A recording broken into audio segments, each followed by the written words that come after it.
So, to set the scene a little bit for you, you've been traveling with your companions for about 3 weeks, at bare minimum for about 3 weeks.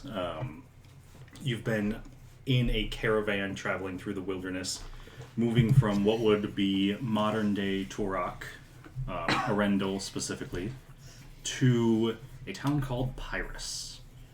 You're going to be moving along through what is essentially wilderness in a world that is incredibly dangerous, which you're all very well aware of. You know that there are essentially wild areas outside of any city. The plains having not split means that gods, demons, devils all walk the planet, and you're all very aware of the danger that you face being outside of the cities. So typically, if people will go from one town to another, they will travel through a caravan. And the caravan that you are currently with has been moving, like I said, for about 3 weeks. You have several days until you reach your final destination, of Pyrrhus specifically. And each of you has seen people come and go from the caravan. As you stop off in cities, more people join, more people leave. The current 3-week trek, you started with 22 people in your caravan. You are now down to 18, unfortunately. You had one person pass because of an illness, and you had 3 pass in a harpy attack while you were on the road. However, as you stop and you camp for the night, you all see something. Everybody is asleep. You've bedded down for the night. Even though some of you don't dream, you still have a vision come across your mind. You see... I guess you hear first. You start to hear the sound of crashing thunder. You eventually see lightning splitting the sky. And you find yourself standing on a rocky shore that isn't super sandy. It looks very... I don't want to say new, but it's not... Like, you know what I'm kind of talking about. They're not very old beaches because the sand has not been ground down quite as much. Right. Looking up into the sky, it almost looks as though it's on fire. You see the lightning cracking through and red glowing coming down from the heavens. You see orange and red streaks, blue lightning crashing across the sky. And you stand. You feel yourself stand. But you can't control the body that you are in. You're unable to look down at yourself. You're unable to see any part of you. For those of you who stand taller or shorter, you realize that you're standing about 6 feet tall, roughly. You get the sense that you may not be looking at this through your own eyes. And as this lightning crashes across the sky, you see one particular strand of lightning hit the ground directly in front of you, about 30 feet away. And you watch as it rips open a portal directly in front of you. And you see it filled with colors and shapes and things that you can't quite recognize. And eventually, you see a figure standing in the center of the portal itself. They're facing away from you, wearing a cloak made of red feathers, and a massive weapon on their back that looks to be a maul of some sort. You can't quite recognize the figure, but you have a thought in the back of your mind that you know who this person is. But you don't know who they are, if that makes any sense. You look at the weapon again a little bit closer, and you notice that it is indeed a maul, but the end of the weapon curves off almost like a sickle, as though it's a double-sided weapon, a hammer on one side, a sickle on the other. And you don't see the figure turn, but you hear the figure speak. A very deep voice, and as you're listening to it, you actually hear a second voice layered over top of it. More feminine. And he simply says, "I see that you've come to stop me. It's too late. The gods may not agree with me, but I know that I'm right. And it's a shame that you've come this far to simply die for a cause you know nothing about. And you all wake up in your tents. Some of you a little more shook than others, given the fact that some of you do not actually sleep, and yet you had what is the equivalent of a dream. And I know some of y'all are writing it down. I do have this written down if you need. There's more notes that I took with Monty in an entire session. Maddie's regretting her choices right now so hard. I told you we were starting strong. I appreciate you letting me get through that, though. I know it's not easy. I did the hammer and sickle thing, and I was so tempted to be like, communism. But I didn't want to interrupt you in your monologue. It's like, I'll just say it when there's a break. A red cloak, this man's from the USSR. Damn! How do you already know the end? What can I say? No, you all...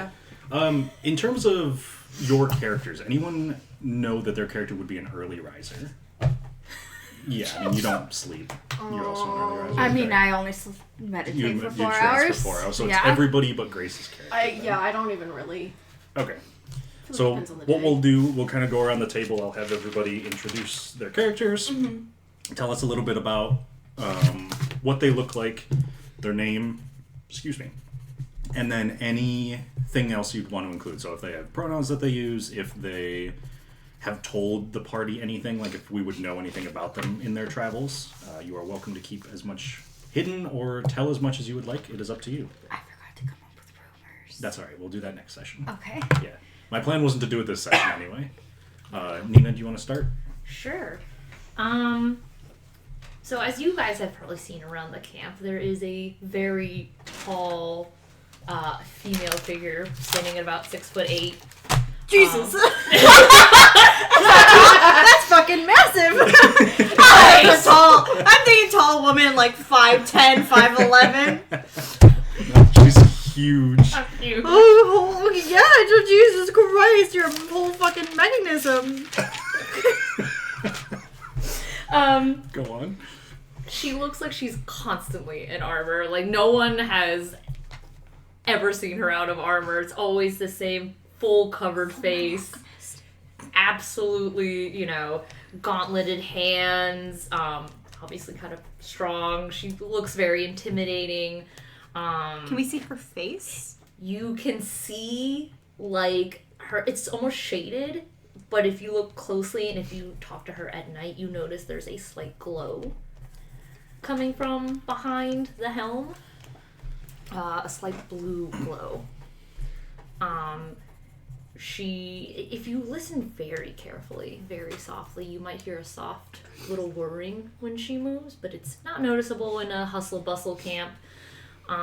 She doesn't talk too much. When she does talk, it's usually a few things. She does seem to talk to, like, maybe a couple of the people. She's repairs some of the wagons. Keeps kind of to herself. All you know is that she was on the caravan as soon as she could be, after leaving one of... What town was it again that we talked about? The one in Eladrin? Mm-hmm. Yeah. After... a town in Eladrin. Yeah. We will figure after out leaving a town in Eldrin. I've been planning this She's for helpful. 4 months. Yeah. I was told this last night. Sorry. Go on. She's helpful. Like sometimes quietly will do things for people. She notices people struggling, especially like either the smaller kind of species of people. Mm-hmm. She seems kind of drawn into kids too. She's kind of keeps to herself. You notice every once in a while, like, she makes these little small devices that you can wind up, and when you unwind them, they make music.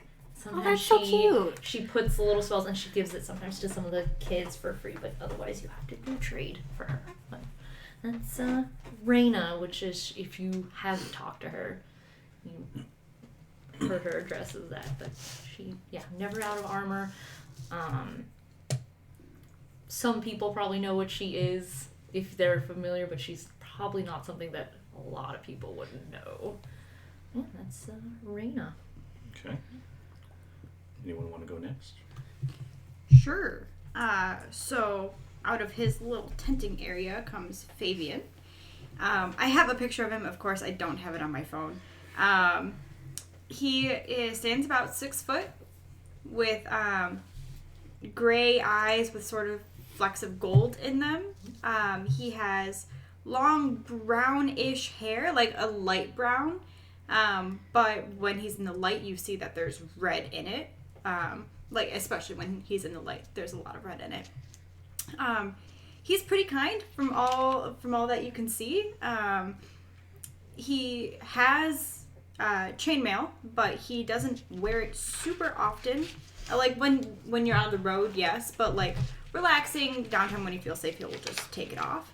And he also has most likely talked to everyone because he is a big talker. When he talks to you, he tries to make you feel like you are the center of his universe and like his attention is focused on you. Like one of those people where you're just like, oh yeah, I like to talk to this person because I feel heard, right? So he kind of gives off that energy. Very kind. He hasn't really spoken too much from where he is coming from, but he just saw a flyer or something for this caravan and decided to hop on it just to get some more adventure. He doesn't carry much stuff with him, just like sort of basic survival stuff, but just the way he carries himself, you can sort of tell that he hasn't always lived a very rugged lifestyle. Okay. Lena, you want to go next? Sure. So similar to Raina, you've never seen her out of her armor. It's like dark brown, like matching the environment assassin's robes. So you could only see like this chunk of her face, so just her eyes. And from what you can see, she has one just like normal like green eye, and then there's a slash down her face that glows a light blue, and on the other side it's pure white and her eye glows the same blue as the slash. So she's probably been standoffish but polite. Is that eye the right eye, left eye? Which one is the glowing eye? The right one? The right Okay. Her right, your left. But she's probably been like polite but standoffish if you talk to her. Like she doesn't want to have long conversations. She hasn't told you her real name. Like you would not know much. Okay. Is she wearing robes or armor? Because you said robes and armor, so I just want to make sure. We for flavors said it was robes, but it functions as leather armor. It's essentially like leather armor with like a cloak and robes, right? Yeah, Ooh, okay. kind of like Selena wears in Assassin's Blade. Yeah. All right. And then last to join the party, Cool. coming out of their tent. Would be Ori. She, they. We'll put that out there. Okay, thank you. Do they have a preferred? That's a good question. Not really. I think they're just... It's a new thing for them. So... Okay, we keep Bouncing saying in- they though, so I'm gonna Bouncing in between. circle they. I will probably keep saying her because I'm used to like referring to myself that way, but like it's both. I have an image and I'm still working on it. I don't know if she has, I'm still trying to decide if she has the tattoos that Genasi have or if she has like vitiligo that looks like clouds, but Because it's so cool. this is what I Show have it because so far. it's so cool. And I don't have her armor. She's so cute. But she's got this like pale, like pinkish hair up in little space buns. Okay. Yeah. Did you do all of this yourself? Or Yeah. did you use? Oh my God, Grace, your I art did. has Okay, improved I did. so To be much fair, in the past few years. I had to trace her hair. It took. Okay, but that's so long. fine. Yeah. Why don't you just have tattoos that go around the vertigo? I don't know, cause like I'm just trying to decide which looks better and like which fits what I'm thinking, and I was hoping to fix that today, but That's all right. It takes time to get to know your character. Yeah. Yeah. But I'm so impressed. thank you. I spent hours with AI digital art just trying to figure out like what does this person look like? Yeah. Yeah. To be fair, I used a lot of the same bases that I used for like the character portraits I did for at the end of last. Okay, you know, Yeah, we're that's cool. really great. That's You're awesome, dude. talented. She doesn't wear any armor. Hell yeah. No armor. I love her. Her clothes are very, like, I don't want to say baggy, but, like, loose and flowy. Are they robes? No. I was also going to have this done, but, like, I don't. See if I can pull the Pinterest board and I'll just keep talking. Or is it, like, a bunch of linen, like, very soft, flowy clothing? Kind of soft, flowy clothes, Okay. like, I guess a lot of people draw monks in the, like... Yeah. That's Yeah, what like it, the she's, looser- Yeah, the looser. Is just it more like karate pants? kind like of wider, yeah, and she's kinda like a tighter top. Yeah. And she's got a cloak and stuff. And like when she moves, you notice that like there's little like silver embroidery on all of it. It looks like it's hand done. Ooh. Fun and spicy. Yeah. So usually like she's by herself and she's like sitting and like embroidering, and that's how she like fixes holes in her clothes and that sort of thing, as she like just adds to it. I like to think that she does it to like symbolize where she's traveled and that sort of thing. Yeah. So she's about 6 or 5'6". She's an air genasi? Air Genasi, yes. Pretty quiet. Doesn't talk a whole lot, but when she does, it's like that very soft, like breathy, sort of, it's slightly like bimbo voice. Hell Slightly. yeah. She's Yeah. kind of, yeah. Hell yeah. And she's got this massive sword. Massive. Huge. It's a great sword. So it's like a two-handed thing. Yeah. And it's like about as tall as her, and like Just like Barbie. I feel like she gives off like, does she really know how to use that, or is she just like carrying it because like she speaks softly and carry a big sword? Yeah. Roosevelt. Yeah, I imagine that so there have been several like combat encounters along the caravan. I imagine if people were physically capable, they probably stepped in to help. So you've probably all seen each other fight. Yeah. So you have at least like a basic understanding of like, oh, like people can do what they, set out to do. Yeah. So yeah. There's probably other things that I'm forgetting in her description, but That's great. If you think of them, just I let was us to know. say, Yeah. once I finish her portrait, it'll probably be a little more obvious. But yeah. All right. So then in that case, everybody wakes up coming out of their tents. There's a couple of like little campfires dotted around. There's people kind of like setting up cooking stands. You can tell that the road you've been traveling is well worn. It's very common for people to travel main thoroughfares between cities, but it is quite the journey to do so. So you're specifically noticing that when you camp like on the road. Nobody leaves to go off of it. You try to stay as close to the well-known traveled paths as possible. So people are literally setting up campfires on the road itself. And everybody's tents were on the road. What? Are we sharing tents, or does everybody have their own tent? That is entirely up to you. So there are some people who are sharing, but there's also some people who have their own as well. So if you would like to have your own, you can. My character is male and talks a lot, so you guys probably wouldn't be sharing with me. Who needs a tent? You probably don't even have one. My girl probably wouldn't want to share a tent That's with fine. anybody. I don't think Ori would. That is perfectly fine. So you look across at some of the campfires, and there are 18 people in this entire caravan at this point, including the 4 of you. You notice a couple of people, and I can give names if people want, but there is the person who's in charge of the caravan. He goes by Captain Denry. He's a middle-aged dwarf man. Spell what? Captain what? Captain Denry. D-E-N-R-Y. Okay. God damn it, Ed. You're so close. Yeah, I was so close. I was like, Denry, I got this shit in the bag. Nah.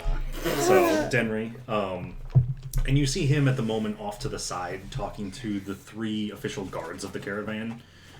It looks like Denry was the one who set up the caravan and is in charge of it. He owns the wagons and all of that. But he has 3 guards that work with him. Everybody else has kind of paid to join or has offered services to join in some way. So he and his guards are off talking to the side. Did you want their names? Yeah. Okay. The 3 guards, one of them is Caden. He's a young-ish human man. Can you spell that? K-A-Y-D-E-N. Damn. I was gonna say, there's so many different ways to spell Caden. I knew it was gonna be. K-A-Y-D-E-N. There's also an elven woman among the guards. She also looks relatively average aged. Her name is Layla. Spell it. Lay, L-A. I'm sorry, she's Elven woman. okay. And then the last guard is Strior.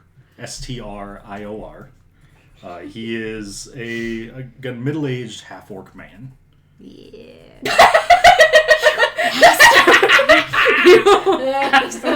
You are not a bard. I know. You can't take your armor off. How are you gonna get hornky? He's also not the only half-orc in the caravan. Pencil hitting the wall. Nina's having a heart attack.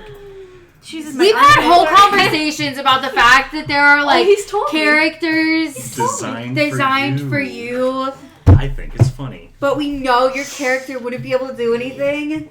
Alright. That's mean. That's what Do you want think. the rest of the caravan? Oh, I I- forgot to describe that she has a crow that just Oh, yeah. follows her around. yeah. She doesn't have an animal. This one's not allowed. So yeah, Eurydice, do you want to describe your... Oh yeah. There's just a crow that follows me around, but there's something off about it. Weird. But you ass can't. crow. But yeah. It's just a weird ass crow. Okay. Doesn't really acknowledge it at all. Question mark? Yeah, it seems tame. Like it doesn't fly away, it's not on a leash. Same. Can you imagine a bird on a leash?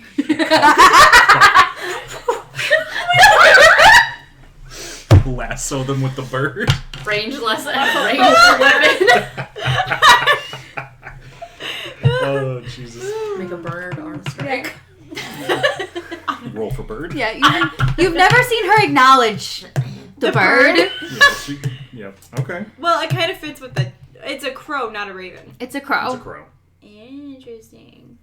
Okay. Nobody talks about the crow in the room. No. I feel like the few times that like Oh, I would talk about the yeah, crow. I feel like- I would talk about the crow. To the crow. Oh yeah, I feel like that's if we've had conversations, we're gonna be like we have had yeah. conversations. If you've asked her about it, she's been like, just follows me.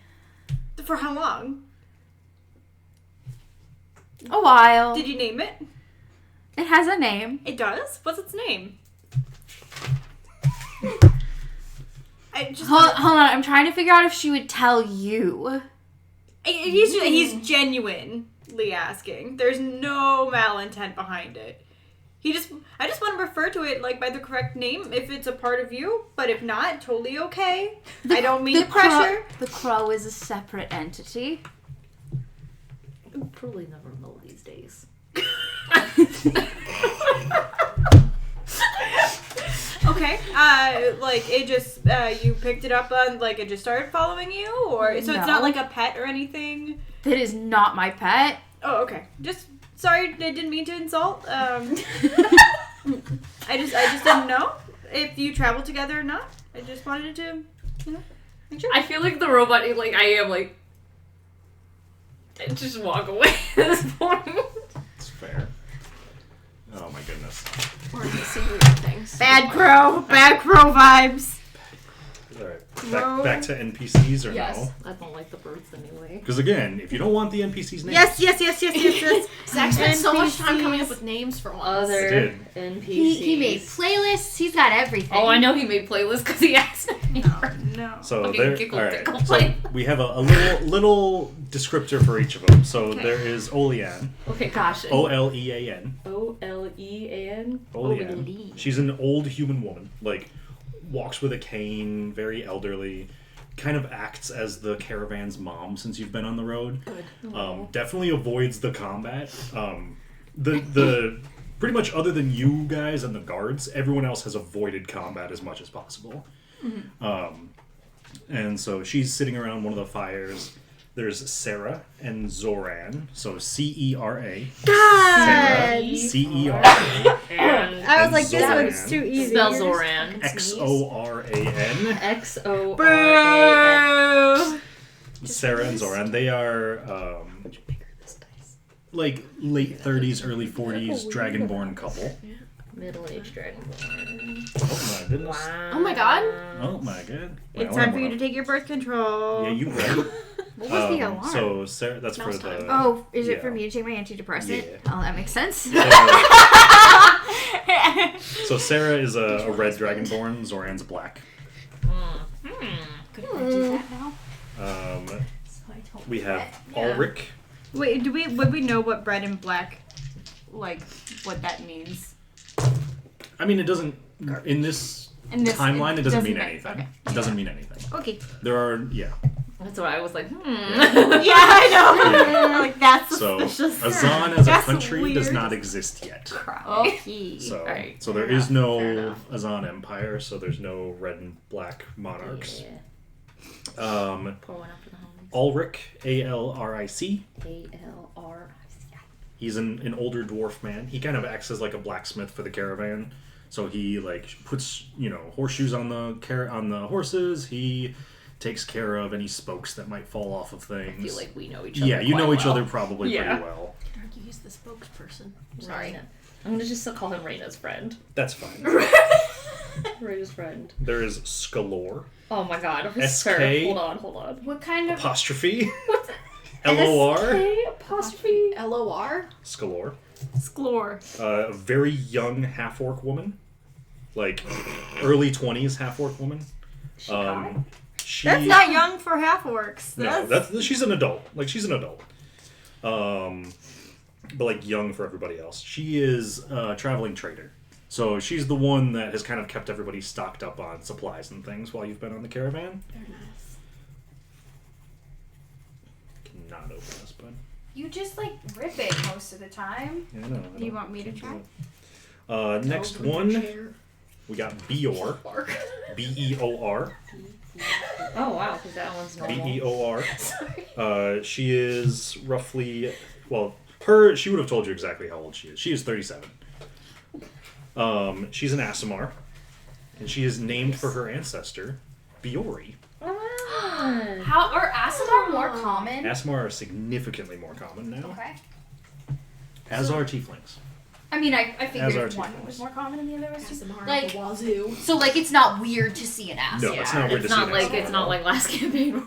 No. We have Priam, Priam, and Mor, Mor.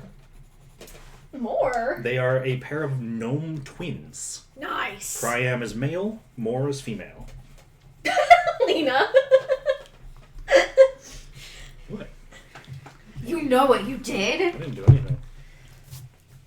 And then our final random civilian is Salazar.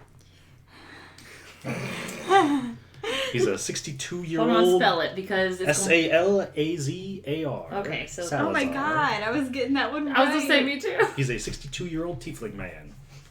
He has not spoken to anybody this Good. entire time you've been on the caravan. Good for him. Even though I've tried. You have tried. He will not respond. No talk. He no talk. Can he talk? Does he acknowledge when someone talks? Yeah, to he him? will acknowledge when people talk to him, but he will He not. did not. Does he make any facial expressions? No. Okay. Do we get the vibe that he's mute or that he doesn't like people? You can roll an insight check if you want. Oh, Yeah! First roll of the campaign! First roll, baby.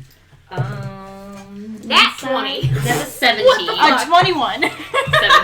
Nat 20 on my new story dice. 15. Okay. 23. Is 15 the lowest? Yeah. Yeah. You all get the sense that like he can speak. He just chooses not to. Good for him. Yeah. Good for him. And that. I'm sorry, we missed one person. The most important one. Oh. Because right next to Olean, sitting at a fire, you see a young boy, a human boy, looks to be about 12 years old. The only child in the caravan. And it looks like Olean is like cooking him up like some eggs or something. It looks like she's probably taken a big liking to him as being the only child. But they're not What's kin. his name? No. His name is Buhong. He Buhong, but he typically will go by Boo, Okay. which is just Bu. Boo. And you all get up and you're kind of looking, trying to decide which campfire to sit at for your breakfast in the morning. And you hear Boo talking to Olean, and you hear him say, let me pull up my specific notes. You see him, you kind of overhear just I don't know, it looked kind of like the thing that like the farmers would use, like a sickle, maybe I think is what it's called. And then like he started talking and he's like, oh, the gods don't agree with me.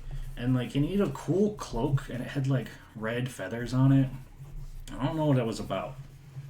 But then, like, he, like, turned around and he looked at me. And you all had this brief moment that, like, it sounds like he's describing the same thing you all saw, but he's describing something that you all did not see. Yeah. He saw the figure turn around. You did not.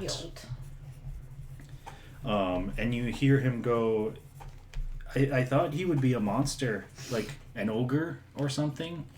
But he turned around and he kind of looked like me. Like, just older. It was weird. I didn't like it.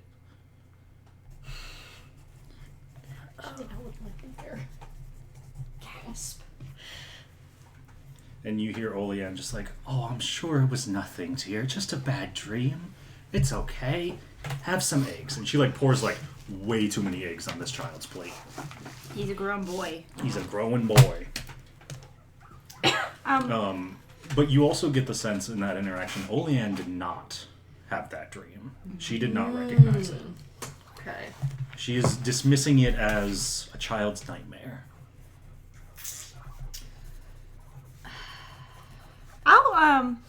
I'll go over to that campfire. If I don't already have eggs, like, you know, I want a plate, right? Just to like fit in. Yeah, there's typically, like, it's almost set up like a cafeteria. Like, people usually have, one of the carts has just like a stack of trays on it that people, you've gotten very used to sharing food on this on this journey. Cool. So I'll go over with my food and I'll sit down next to him and say, like, hey, Boo, I kind of heard a little bit about your dream. Sounds like a crazy dream you ever had. Something like that before? No, it was the first time. It was really weird. Do you remember anything else about it? The sky was scary. Like, there was lots of lightning and it was kind of red.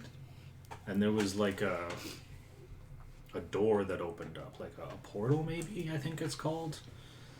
And, like, the person came out of it and he was just like, oh, scary. Weird. Have you been getting into any of those scary books late at night? I don't know how to read yet. Oh, we can work on that together. Yeah. You must have a very good imagination. Yeah. So very early on in the caravan, people were a little confused by Boo because he just kind of showed up one day.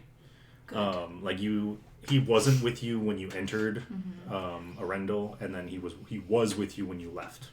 But nobody brought him on board. And he was very honest when he was found that he had snuck aboard. But everyone kind of just took a liking to him and kept him along. He admitted, and most people have believed him so far, that he wasn't running away from home. It's that he doesn't know where his parents are. And he is hoping to find them.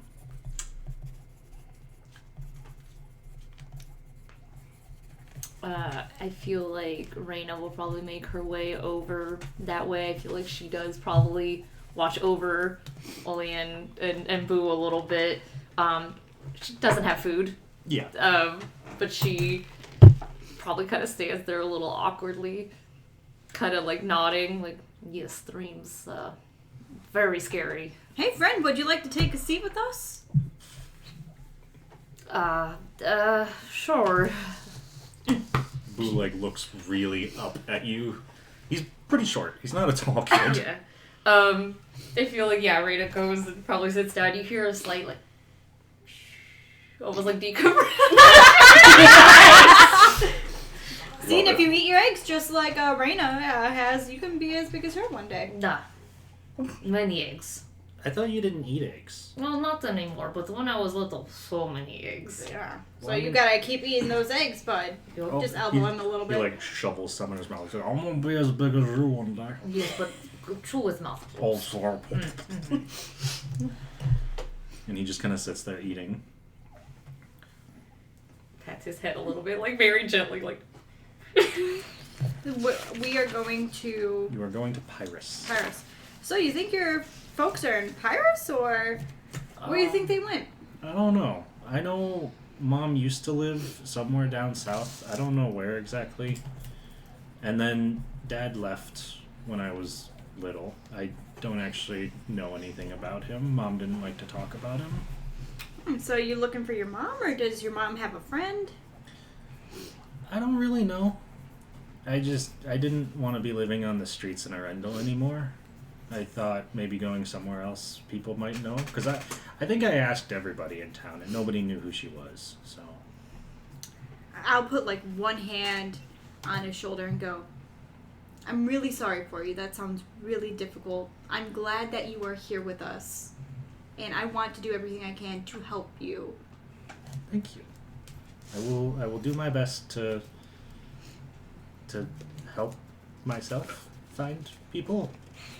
And all we can do is our best to help ourselves so we can help others.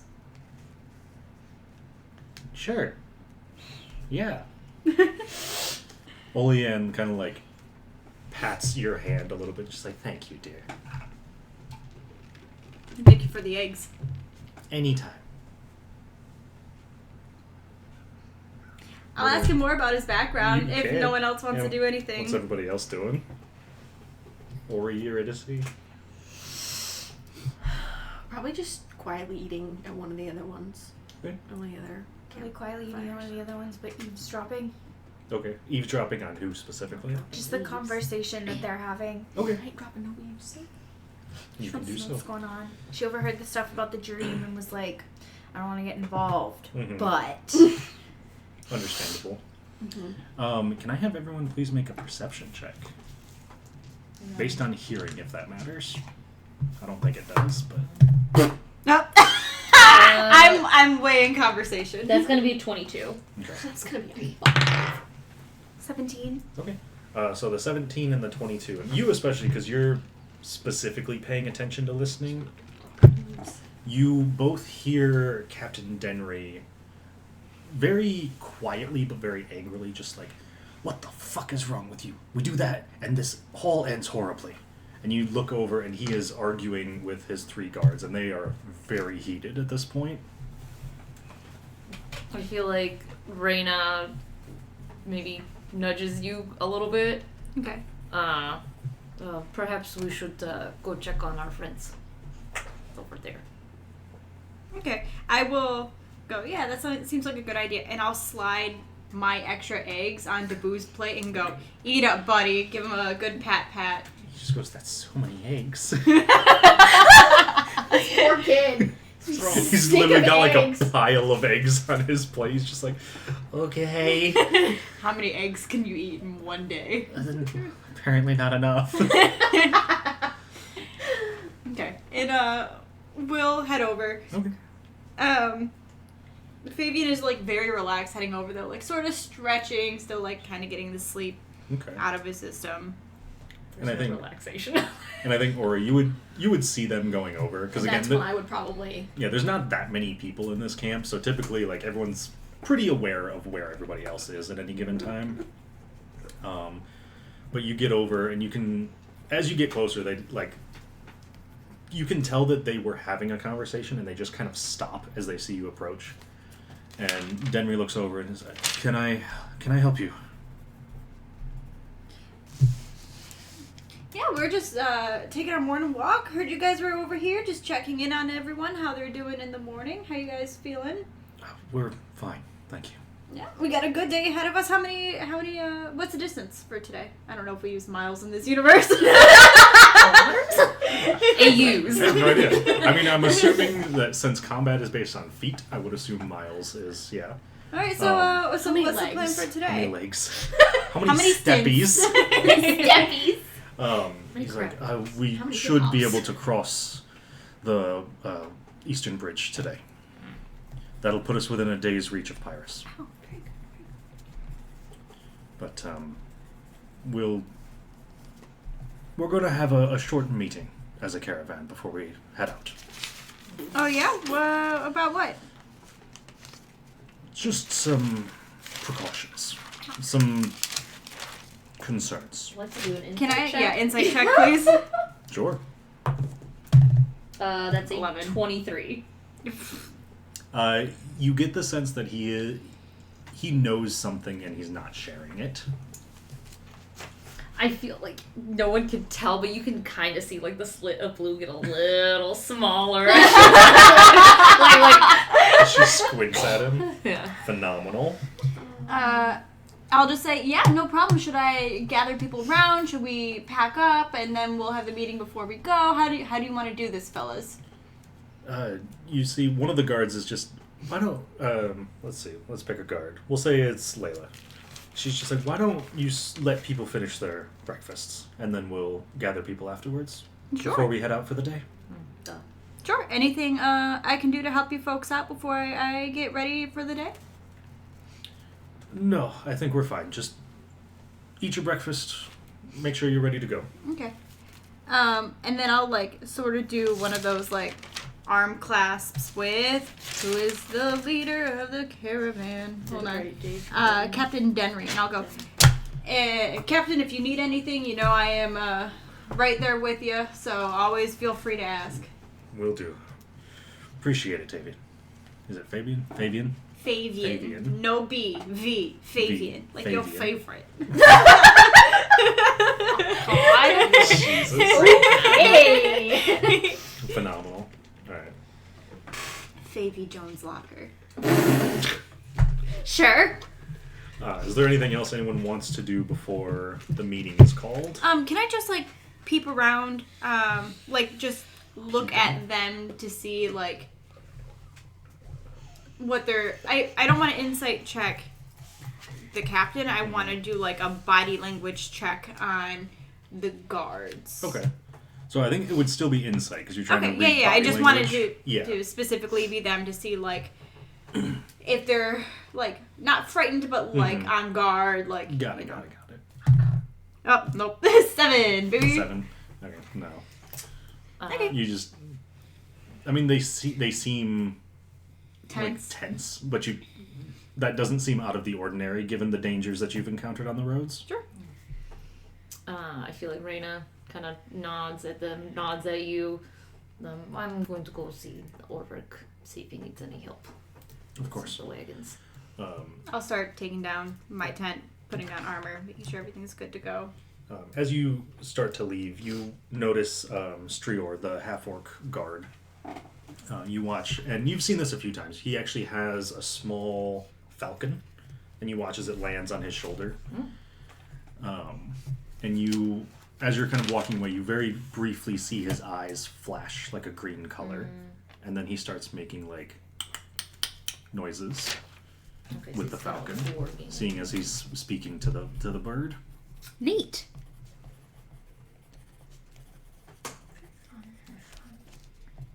Whoever's camped next to me or whatever, I'll pick an NPC for, I guess the Dragonborn couple. Sure. I'll just start talking about how wonderful the day is.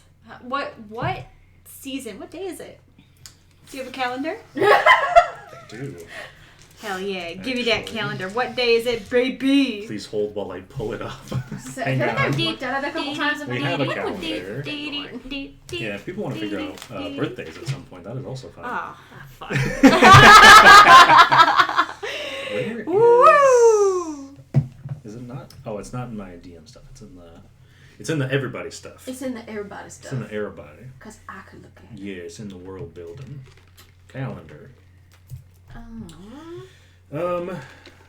So let's see. So it is, and I'm gonna congratulations. All the days have names. All the months have names. Awful. Let's Hell go. yeah, brother. So just to make everyone's life easier, in terms of the days, so every month has it's very similar to our calendar, but every month has between 29 to 31 days. Mm-hmm.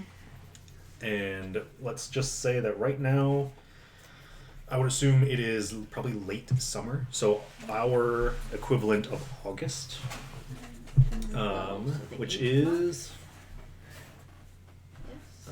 Yorgon. Spell it. Yorgon. Oh my god, Zachary Pointer is in the mystical calendar. Who could have guessed? Oh my god. And right now it's probably mid-month, so we'll say it's about the 12th. The 12th of Yorgon. Jorgen.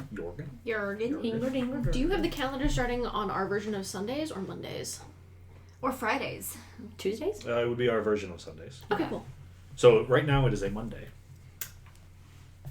Nice. But the calendar is, so you know how our calendar changes every year? Yeah. This is the same every single year. Ah. So So they're I was really gonna say, missing I was some looking time at here. that, Something yeah. is messed up. So the 12th of Jorgen will always be a Monday. Weird. Nice. Nicely done. Thank you. The calendar repeats. No daylight savings time. God, No. no. Ugh. God, no. There's this one state called Arizona that just doesn't do it. They just don't do it. Could be. I want to go to the land of Arizona. Alright. Yeah, so I'll just talk to the Dragonborn couple next to me. I have everyone's name memorized because that's just something that he does. Yeah. So Sarah and Zoran. Mm-hmm. I'll talk to them about, what a wonderful day it is outside. It's so lovely. Can't believe it's so warm already. As I'm just rolling up my stuff, putting on my armor, seeing if I can help them with any of their stuff. Talk about their lives. Yeah, they would happily chit-chat with you as you're getting ready. You would kind of get the sense most people in the caravan do like you. It seems like it's nice to have that social voice. And they're just kind of chatting as they're packing up their tent and putting everything into one of the... And I'll help them load it up and stuff so they can get ready. I'll also tell them that we're going to have a meeting soon, so kind of stick around. Okay. Anybody else got anything you want to do before Just the with meeting? Ulrich. Okay.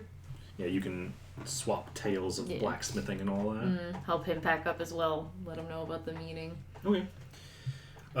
So eventually, 30 minutes, 45 minutes goes past. People have finished their breakfast. They've started really packing up. And Denry climbs up on one of the carts and just, everybody, can I have your attention? There's been a complication. And I hate to be the one to have to tell you this. The Eastern Bridge has been destroyed. We have no way to get to Pyrrhus. Which leaves us with several problems. And my guards and I have been trying to figure out a solution since we learned about it earlier. Strior brought it to our attention. His scouting has been invaluable for us. With the bridge out, we can no longer continue east. We could move south or move back west, but the nearest village in either of those directions is at least 3 weeks away. We do not have the supplies to make it. I imagine we would unfortunately all be dead by the time we could make it to a village. Another option is to wait here on the road, wait for someone to come by, and hope that they come by before we run out of supplies. I do not foresee either of those being a good solution. And so I will apologize in advance for the solution I believe is our best option. If we detour slightly north, we can get around the river and make it to Pyrrhus, but we'd have to cut through the ash fields. And as soon as he says this, there is a huge outroar from people. And anyone who wants to make a history check can. Sure. Lena has stepped away, so I will roll for Dirty Eurydice 20. for her. That's not a D20.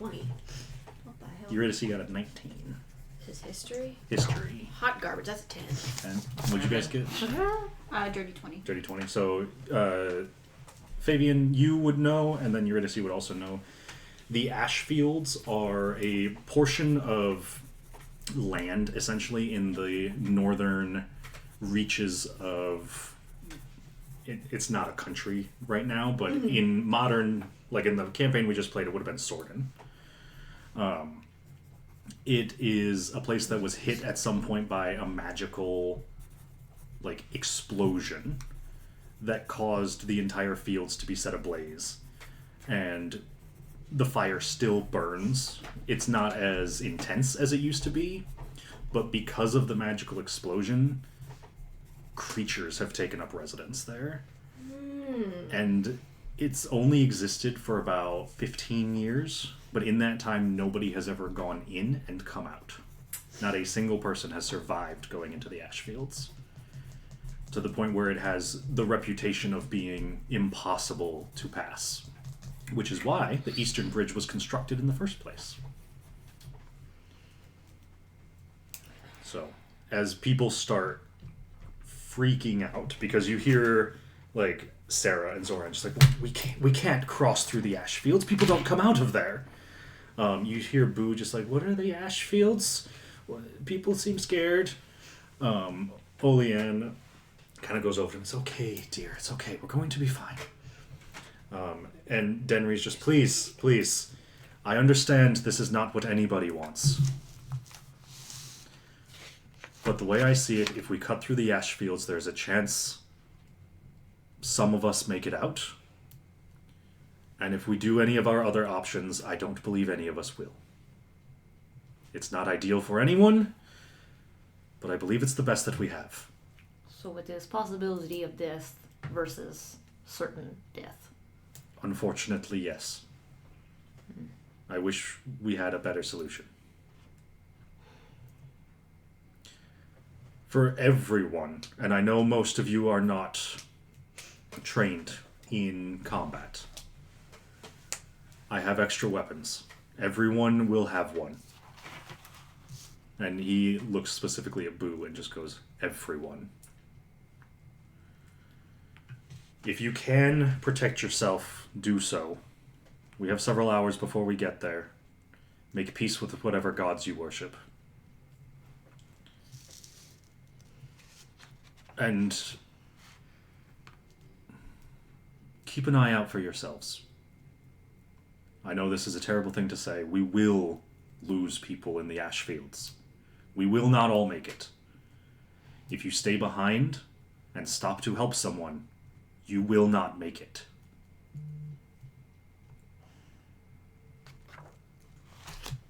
I'm sorry.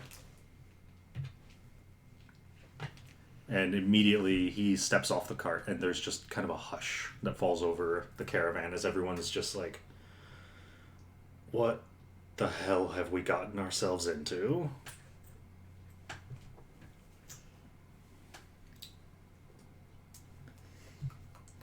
We should put the most vulnerable people at the center of the caravan. Boo and Olean.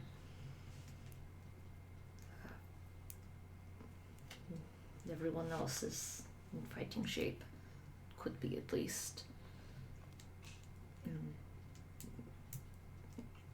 I feel like she'll go up to Boo and Olean and kind of like propose that, like, you should take your caravan and go on the center. It is the easiest place to defend, and you will be at most risk. Understandably. Olean is just, we will. I worry about our caravans. The ash fields are not known for being well-traveled. I don't know that our caravans could make it through. We may have to leave them behind at some point. Yes. But it is not what matters. Our lives are the utmost importance. Everything in there can be replaced. I feel like she grabs kind of, she has like a little pouch on her side, and she pulls out like a normal looking bag. I can give you a bag of holding. This could help put some of your things away. My dear, I'm not worried about her things. I worry that if we stay with the caravan, we'll slow others down.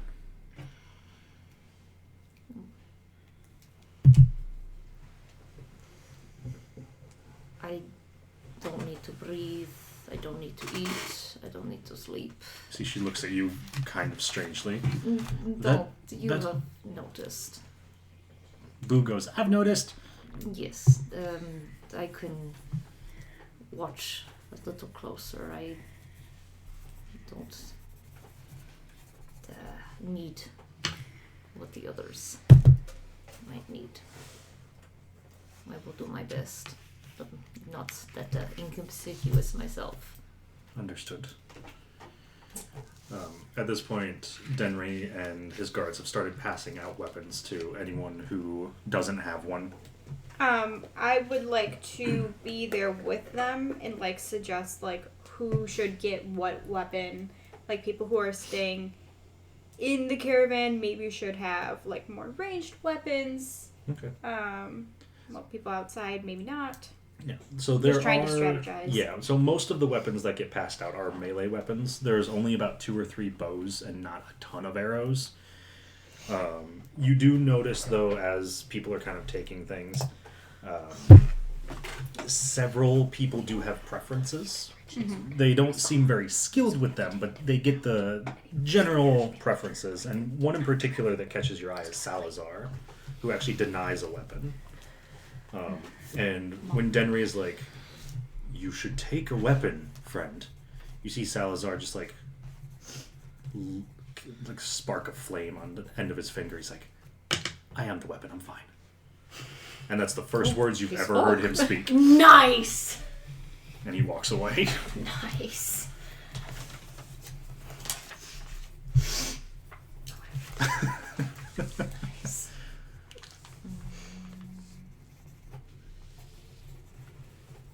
Is there any preparations anyone would like to do? I'll go over to Boo and tell him, like, I need you up high on the caravan because you have good eyes. My eyes are older. You have good eyes, so I need you to yell out if you see something. Can you do that for me? Can you make a persuasion check for me? Yeah. You'll be fine. I have full confidence in your persuasion. It's a 1. Is it really? Yeah. Could I help her? Could I be like him? Strong eyes. Acceptable.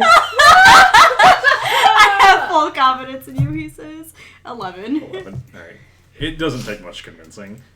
He pretty much, like, he looks up to most people in this caravan. Literally. So when you're like, hey, you should do the thing, he's like, yeah, okay, I can do that. And he clambers up on top of one of the caravans. Which they're, so, just a word for the caravans. They're not like covered wagons, like Old West style. They're just like a wooden wagon with a completely open space on top. And almost all of them are full of just like random crap. It's got boxes and tents and like everyone puts their stuff in there while they're walking.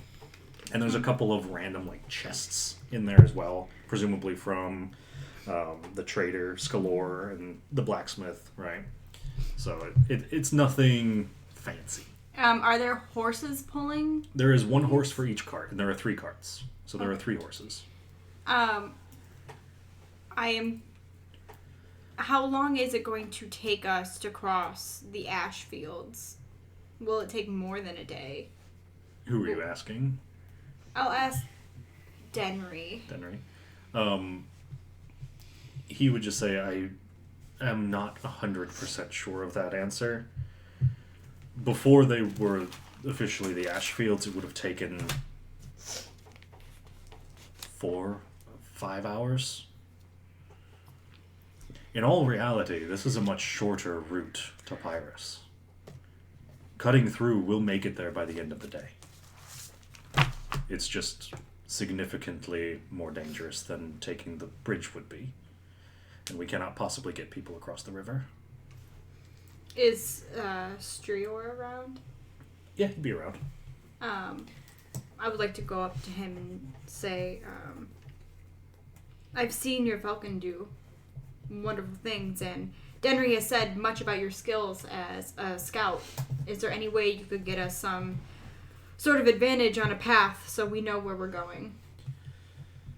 You see, he again kind of like looks at his falcon and just makes a couple of like clicking noises and returns with, it's difficult to get a bird's eye view from the ash fields. There's smoke that still covers much of the air, and there's no road that passes through. This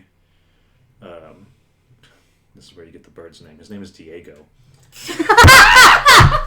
Why? Fuck that bird!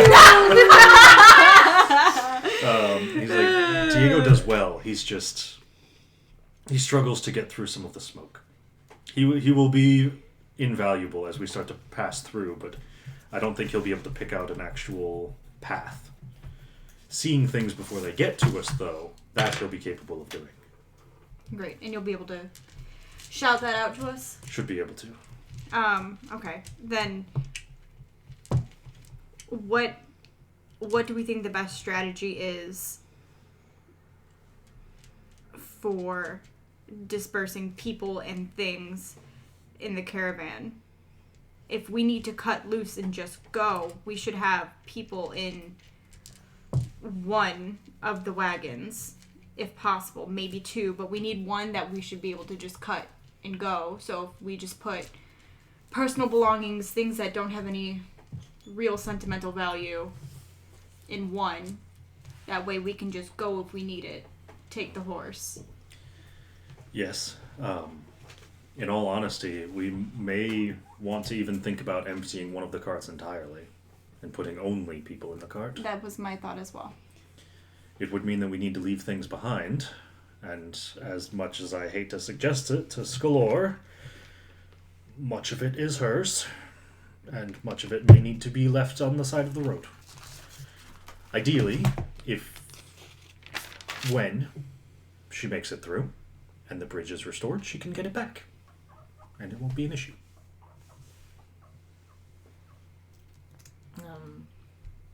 I'll go to Skalor. Yeah. And offer her the bag of holding. She you see her eyes just like light up when she sees it. Just, where did you get this? These are incredibly difficult to come by. You make these? Da. And you were just giving it to me? I want it back at the Oh. end. Could have for price. We'll talk. At the end. We'll talk. Yes. Let's get through the fields first. No. But thank you. I appreciate that.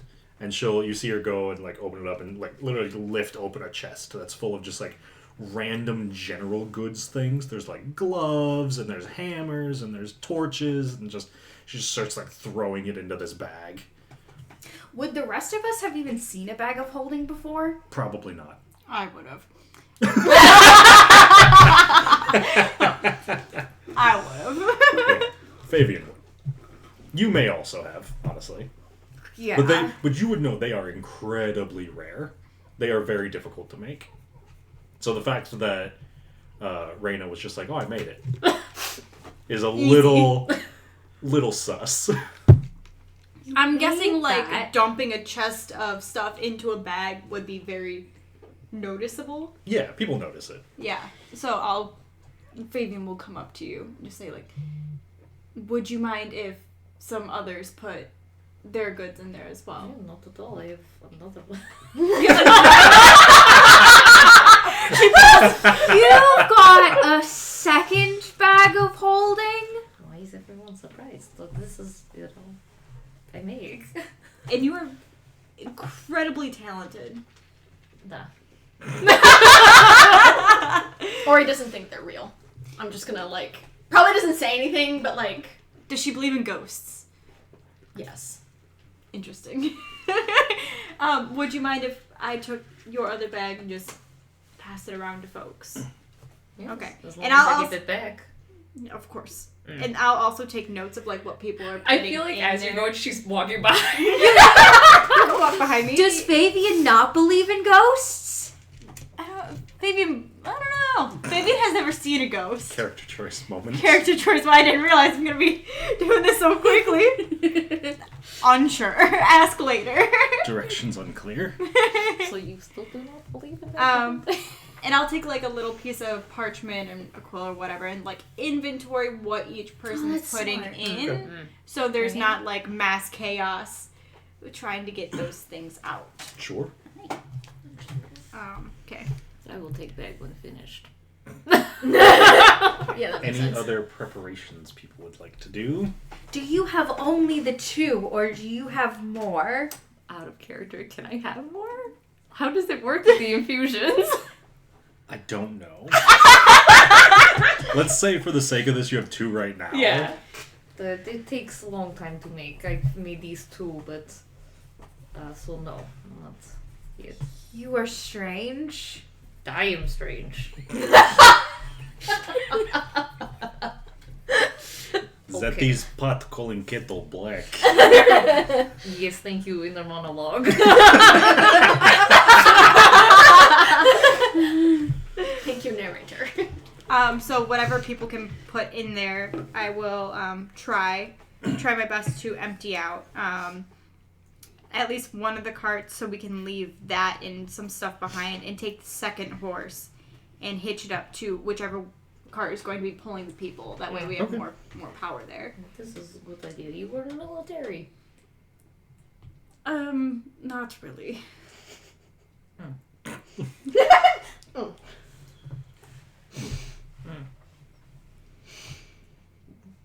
Good brain.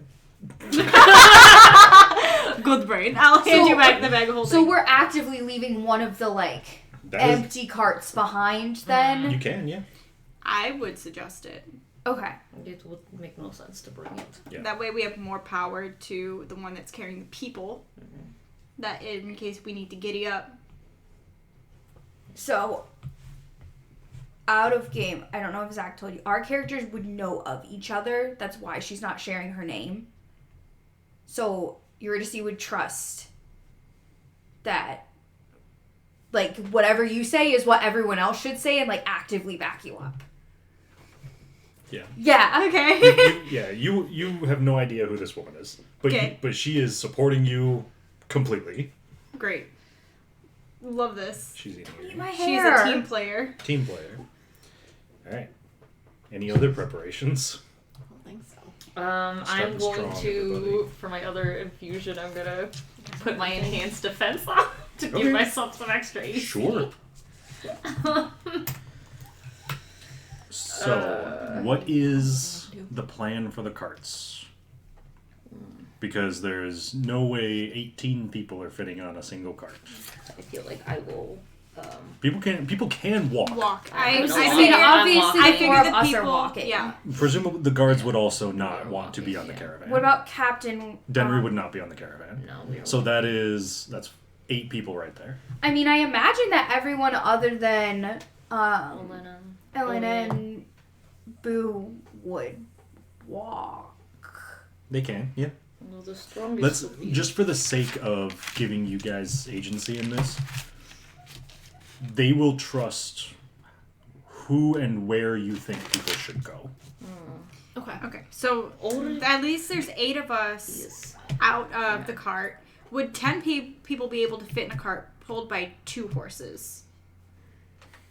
I don't know how big these carts That's are. probably. I can't imagine that 2 horses would be able to Yeah. carry a cart and. I think that's Oh, a I lot. could we? But we should. Okay, the traveler, the half orc should not be in. No. They're too big. I think You are big. One of boy. the half orcs won't be in because they're a guard. Yeah. Eeyore can walk. Then Skalor should not be. Ulrich is older, so they Yeah. should be on the. Salzar should walk. No, hold on. After that little display, Salzar's he's walking. walking. Hold on. Take a hike, pal. You're like, you go first. What kind of magic does he have? He just made fire on his hands. Yeah, but is it more potent ranged or is it more potent melee? Ask him. That You can ask him. yeah.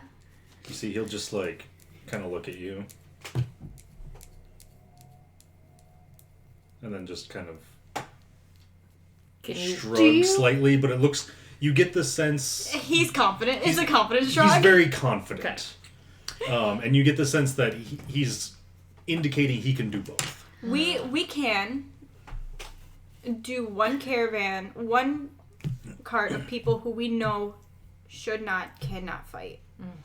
We should try to put most people in there. We can have the second one with people who are our second line fighters. Well, so my thinking is that if everybody else goes down, Salazar should be on the caravan that has the weaker people on it so that he can protect them. Because he has ranged attacks and melee attacks. That's fine. Yeah. Okay. I was gonna say we That's should at least have acceptable. one able-bodied person, able-bodied fighter with me. with Yeah, you're not fitting the on a weaker cart. people. And Bior I can mean- fly. Yeah, I'll So- say yours walking. how She long was will it be going to take walking. us to get to the ash fields? A couple hours. Couple hours. Okay. Yeah, And how so- long through it? We So, don't know. Yeah, Okay. you were told that it would, before they were like the ash fields and it was just a normal path, it would have taken about 4 to 5 hours. Okay. Okay. But that is like, there's no danger, we're fine kind of thing. There's gnome twins. They don't take up much space. No, they can go. So on. Salazar, the twins, Olean and Boo. Olean and Boo for sure. Yeah. So that's 4. 5. And that's I 5. think That's you're- half right there. Yeah. Mm-hmm. You can have everybody else walk if you want. I think we should. I think, yeah, and I think people. I mean, people we who- have 2 carts. Yeah. So we should have one cart is that's people who cannot be walking, cannot be fighting. Mhm. The other cart should be people who can fight in case we need to not take that cart as well if we need to cut it. Yeah. Okay. Is that cart not full of stuff? Or do we ditch everything? I would advocate to ditch for a lot, Everything, yeah. and I would try to Anything persuade that people can't to. fit. Yeah. Only necessities. I think Food, I'm gonna water. go ask the twins. Can you two fight? Priam would kind of speak up and just, I mean, we're not skilled. We took some fencing lessons as children. Can you shoot the bow? You can see that they both have a short sword. Ah, okay. They're like, we can do that. You go on the cart. Moore kind of speaks up a little bit and is, I've shot a bow before. Our parents took us hunting when we were little, but I didn't hit anything. Favyon, could be they good should go on the scouts. cart. Yeah, they go on the cart. Okay. Elric, older dwarven man. He goes on the cart. Yep, he goes on the cart, So that would be 6 people on the cart. which should be and then fine, everybody right? else walking. Yeah. Yeah. 6 on the cart. We still have the other cart, or do we want to get rid of the other cart as well? Have three horses pulling, because that might be. just in case we need to add more people on. Because people can take breaks and might need to sit for an hour. And or someone, 2 people can also, or 3 now, can sit on horses as well. True. If we have to cut them loose, that's. If something goes wrong with the cart, two. Yeah. it would be nice to have people who could easily put like Boo and Olean on a horse and just. Send them off. Mm-hmm. Makes the most Okay. sense to me. Okay, 3 carts, 3 horses, 1 cart. Cut down to 1 cart. All right. Will there still be room for like necessities We should- on that cart with people? Assuming that pretty much anything could be taken out of like a chest and put into a bag of holding, yes. Okay. We should also take like axles or something from the other carts and like attach them underneath our cart just in case a wheel breaks or something. parts. Okay. That's Yeah, smart. spare parts. Spare Smart. parts. I do have the tools. And you have the you do have the tools. Yeah, Between I you figured and that would be Elric, easy. you've for you. got whatever you need. Yeah. How we feeling, team? I think this is the most prepared we have done for anything Yeah. ever. Yeah, and it's only session 1. Hey. Throw up, I was. Okay. All right. Are we ready? Yeah. Yes. All right. So you set off with your caravan, your singular cart, with your 3 horses strapped to it. It's a little bit awkward because like it's built for a single horse, so to put 3 on there, they're a little cramped. Could I like maybe like Ulrich and I? Yeah, like you've got some people who Yeah. like tried to make it work, and it is working. It's just the horses are going to be a little bit uncomfortable. Or we could have 2 and have 1 person on a horse go out and scout a little bit. I mean, Yeah. I would volunteer to scout, but I cannot ride a horse. And you should Yeah, stay here no. with the cart. Is anyone good at being a scout? I'm I'd sneaky. be I'll nice. scout. It's fine. That's fine. That's a really good idea. Yeah. Oh my I god. love the scout. I love this for you. Are you trying to get me So, killed? so as we start moving, Maybe you don't need a closer, horse though. You all, as you start moving closer to the ash fields, you travel for about another half hour, 45 minutes on the road, and eventually you hear Denry like, "All right, this is our stop," and the caravan turns, and for the first time in this journey, you are off the road, and you're in what is essentially like a plains. I picture this very similar to like the Great Plains out west, like a lot of nothingness, but very tall grass. And the caravan is struggling a bit with the grass, but it's moving through it. And eventually, you almost smell it before you see it. Like, you smell smoke, and you smell burning. And then you see just like a cloud forming up in the air of just gray smoke. And as you start to get closer, you see faint little sparks of red. It appears as though flames are still burning somewhere within the ash fields. And Eurydice, did you want to scout ahead? Yeah. Okay. How close are you getting to the ash fields, and or are you going inside them? Does it require me to go inside them for me to figure out where, like, what's going on? No. It would be easier if you went inside, but it will be more dangerous if you go inside. She'll go inside, but not on the horse. Okay. And she'll bring the crow. Okay. Are you stealthing in? Oh, yeah. Okay. Please make a stealth check. Nat 20. For a grand total Of of 28. beautiful. Nice. God damn. You all kind of watch from a distance as Eurydice like pulls the hood up on her jacket, drops down, and as soon as she enters through some of the tall grass, you don't even see like the movement of, you know how like you can see things move in grass. Yeah. You don't even see that. She just vanishes. Gone. And then while you're in there, since you rolled so well on stealth, roll a perception at advantage, please. Okay. Woohoo! Woohoo! We'll reward the natural 20 with hopefully. Ah! Yeah, reroll that one. It fell off the table. Nice. That's an 18. Oh, shit. What, you said what? Perception? 21. 21. So you you start kind of looking through the ash fields, and it's immediately apparent that the smoke is going to be a problem. You can't see nearly as far as you can normally.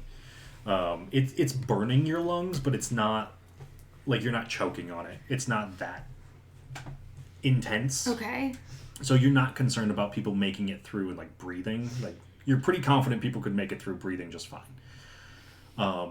But as you're looking through the fields and you kind of take a few steps in looking, there's a couple of points when Oh my god. the fields themselves almost spontaneously set themselves on fire. Oh, great. Excellent. As you're like crouched in some of the weeds and the grass, you see a little spark just like right next to you, and a piece of grass catches on fire. Loving that. And you also, since you rolled so high on perception, notice something is in here with you. You get the sense it doesn't see you, but you see a shape moving in the grass. How large is it? It looks to Is be it a crow? Sorry. roughly humanoid sized, but like a tall humanoid. Not as tall as Raina, probably like 6'4", 6'5", but like a large humanoid. Can I... But it does not look super humanoid shaped. Okay. Gwyneth, stop. Can... Mm-hmm. I'm trying to decide what to do. She's going to look at the crow and ask if it sees what it is. The crow just like and like shakes its head. She'll get a little bit closer. Okay. To the thing. Yeah, to see if she can figure out what it is. As you move closer to it, despite the fact that you rolled incredibly well, you have this brief moment of attention. And you notice that, like, as you take a step, you watch as this figure just, like, looks in your direction, and then you watch as it runs away and just flees through the fields. Oh, okay. Odd. Anything else happening? Not at the moment. She'll go back. Okay. You can relay all that information to people if you want. Yes. Okay, sorry, what was it? This sounds like it could have been a scout itself. I do not like that something saw you and then ran away. You said it was a human-sized figure? It's a human-sized figure, It was what I would have done if I came across you when I was scouting. but it wasn't human-shaped. And the crow didn't know what it was. I don't like. Explain. The crow didn't know what it was. You talked to the crow? The crow can communicate. But you just okay. Thank you. Crow. Crow. Then. Death. Mr. Crow. Senor Russell. Crow. That's not his name. I honestly would die if it was. I think that would be the best. Mr. Crow. His name's Right. actually Raven. That's good. Jesus. Alright. Are we moving into the fields? Yeah. You don't have to. You can wait on the roads. No. And die. I mean, Campaign over. I'll be fine. Yeah. It's like I You don't have to eat. Alright. But we will go. You rocked So away. everybody kind of gets up to the edge of the ash field. And there's a very clear line of like when the normal field ends and the ash fields start. Like it literally looks like a ring of just flame and burning. And you approach it and everybody is visibly concerned. You can see everybody who's on the cart is very nervous and scared. You look at the guards and Denry and everybody else, and they are visibly shaken. You can definitely tell this is not something that anyone wants to be doing. And you just hear Denry like, all right, keep yourselves safe. And he steps into the field, and I'm assuming everybody follows. I would like to give some kind words. I'm not using any ability, Okay. but I have trust in all of you, and we will get through this together if we stand by each other. Yeah. I'm not good at this yet. Paladin Giving inspiration. impassioned speeches. That's all right. There's a feat for that. What? That's crazy. Who would have guessed? Who would have guessed? Would Right. we? Would we? That's so crazy. Jesus. Would we? Would we? What And do we? so- We will get through this together. Was witty? We'll be witty into the field. Immediately killed all of us. Everybody bursts into flames. The flames of your sins. Alright, so you enter the field. And what I would like everyone to do for me is make a perception check, and then if you would like to try to stealth, you can, but I will be honest, given the fact that you have a cart, it's going to be very difficult. And I roll at disadvantage for stuff. Yes, you do. 18, I do too. 18 for perception. Okay. Oh, a bad perception. Wow, I'm rolling poorly. Okay. That's a natural 20 for Cutting sneak. that one. No! I You want my stealth is 12. You said Can I roll That's for at A disadvantage. 2! It was a 20, now it's a 2. I don't see shit, I don't sneak shit. Yeah, okay. Oh wait, I'm gonna sneak. Yeah. I don't see anything, but I'm gonna sneak. Okay. That's fine. Oh no! It's still a 9. It's a nat 1, though. So 22 for perception and a 3 for stealth. I'll say I'm 18 for perception. 12 for stealth. How do I have the most? 12 is the highest stealth check we've achieved, team. Alright. Roll a 2. So She's letting me yeah, down. plus you 2. all start moving through the ash fields. I am the shit. And it takes almost a half an hour moving through these fields before you start to just get this sense. Those of you that rolled, did anyone roll a 15 or higher on perception? You get the sense that something is watching you. Excellent. You are being observed. Love that. And eventually, so I'm picturing the grass itself is not like over your heads, but for most of you it comes up to like your waist. For you it's like thighs. Yeah. How tall is the grass? Like 3 feet? Roughly, yeah. Okay. Okay. You can like if Boo were in the grass, he would be like up to his nose. Okay. Like he is a short Ooh, boy. it's tiny. Denry is also struggling a bit, being a dwarf. You can see it's like up to his like neck basically. He's kind of just like wading through this, holding like an axe in his hands. Are we walking closest to each other? Are we spread out? It's up to you guys. I feel like we would be close together because like spooky. Yeah. Like Okay. a perimeter, maybe. Okay.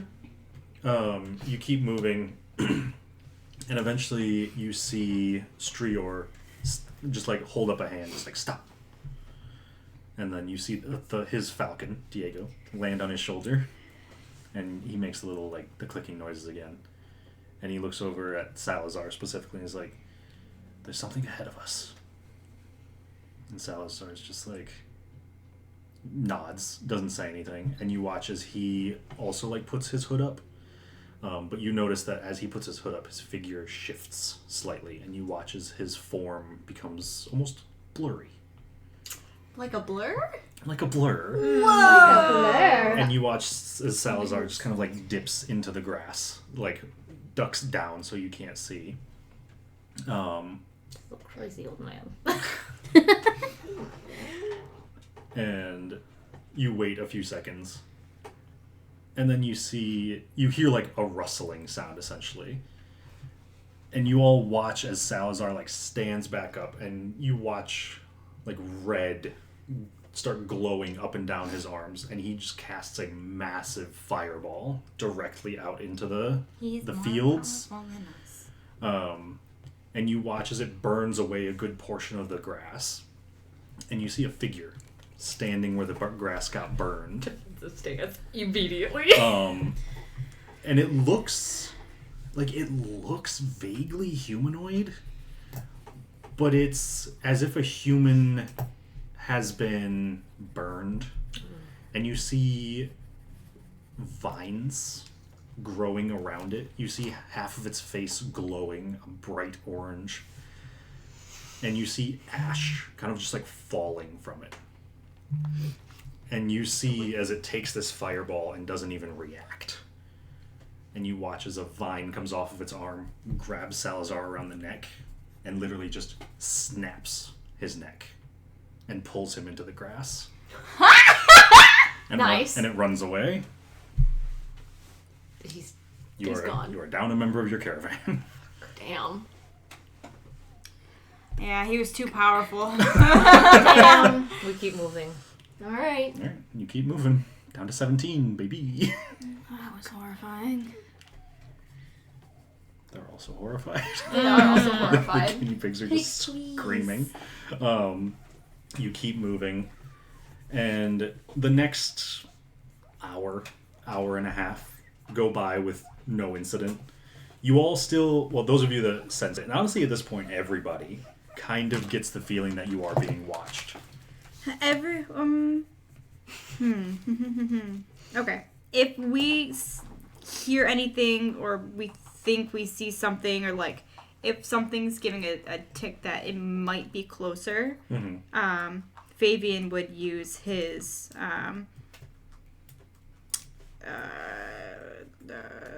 detect good and evil. Okay. That's smart. What's the range on your detect good and evil? 60 feet. 60 feet. Okay. So once you hit what you would assume to be like the halfway point of your journey, you've been in the fields for about 2 hours, 2.5 maybe. You feel that the presence around you, and so you cast this detect good and evil. And it picks up on a couple of things, because what specifically does detect good and evil detect? Until the end of your next turn, you can sense anything affected by the hollow spell or known location of any celestial fiend undead within 60 feet that is not behind total cover. Okay. So you get a celestial coming from Bior. Sorry. You get fiend coming from, I was going to say from Salazar. He's not here anymore. You don't get a fiend. Okay. You get undead coming from Eurydice. From you? I won't mention it. And then You don't sense anything else. What was the list of? It was fiend, celestial, and undead. Okay. None of those. So we had trigger. one of each. Okay. Right? Had. Right.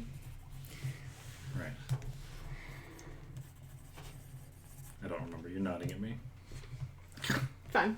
Is it something I should check my notes for? Maybe. Although, no, yeah, they were only 3, so we're good. What are you? An air genasi. Well, yes. Yeah, but what about your air genasi? Because all y'all have some fucked up hang on. characters. Give me a second. Let Zach check his notes. Because I got so much shit that I'm trying to then keep you're just track Ken. of. And I'm just Ken. You're You're just just Ken. Ken. You're just Ken. Hey, look, Ken had the most powerful story arc throughout that whole movie. Uh-huh. If you say so. Let's see. So you're tracking. We said it was Fiend, Undead, Celestial. Okay. Yeah. Fiend, Undead, and Celestial. Fiend, Okay. Undead, and Celestial. So yeah. Okay. It's just yeah. just the undead from Eurydice, the Celestial from Bior, Nothing else. and nothing Okay, cool. else. Nothing else triggers your senses. But again, at this Interesting. moment, I'm going to ask everybody to please make a quick dexterity saving throw. Oh, I'm not good at these, Oh, baby. 23. Jesus. 10. Okay. So you all turn and watch as the same creature that you saw take Salazar earlier leaps out of the grass and literally just punctures a hole through your horses. Just All of them? all three of them. God damn. Literally like dives in, dives out the other side. And with the saving throws, the only one who gets a chance to react is Eurydice. So if there's something you would like to do as you see this creature, just like demolish the horses on your caravan. How far away am I from it? You're probably only like 30 feet.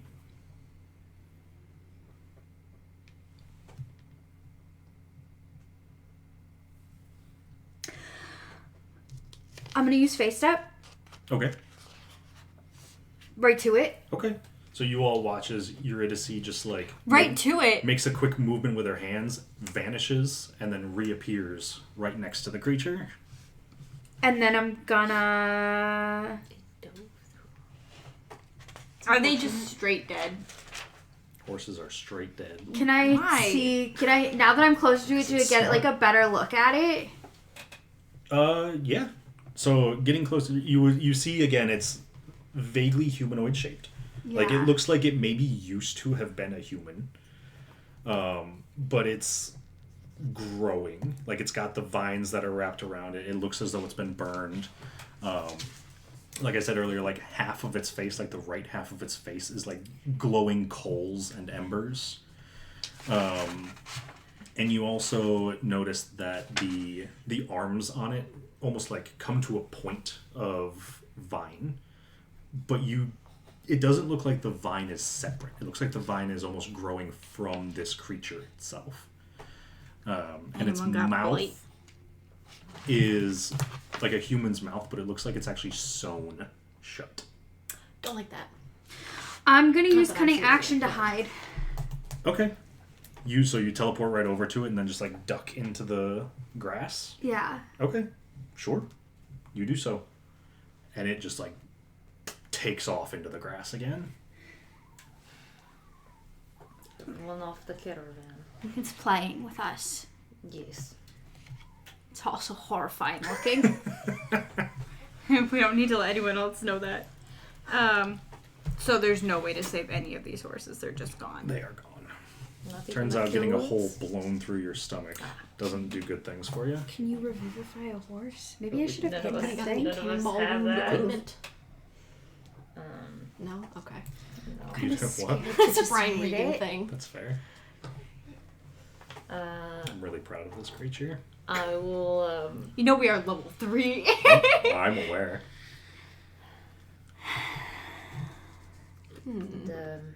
would you like to ride on my back for a moment until we get into combat? I don't like you going through this tall grass. He goes, yeah, that would be nice, actually. Are the gnomes aren't tall enough, are they? For them, it also, like, it comes up to, like, chin Okay. level. They're, like, Same with the dwarves. I yeah, they're, imagine. like, fighting their way through the grass. I feel like would one you like person... to walk behind me? There should be like partners. So like one person who can handle combat is with... You're keeping an Person eye on a who little can't. group. Yeah. Okay. Wall. Like, Raina has Boo. Somebody should have... Leon. Yeah. Somebody else should have more. Another person should have so Okay. on and so forth. Yeah, you can split So off you into have pairs to- if you want.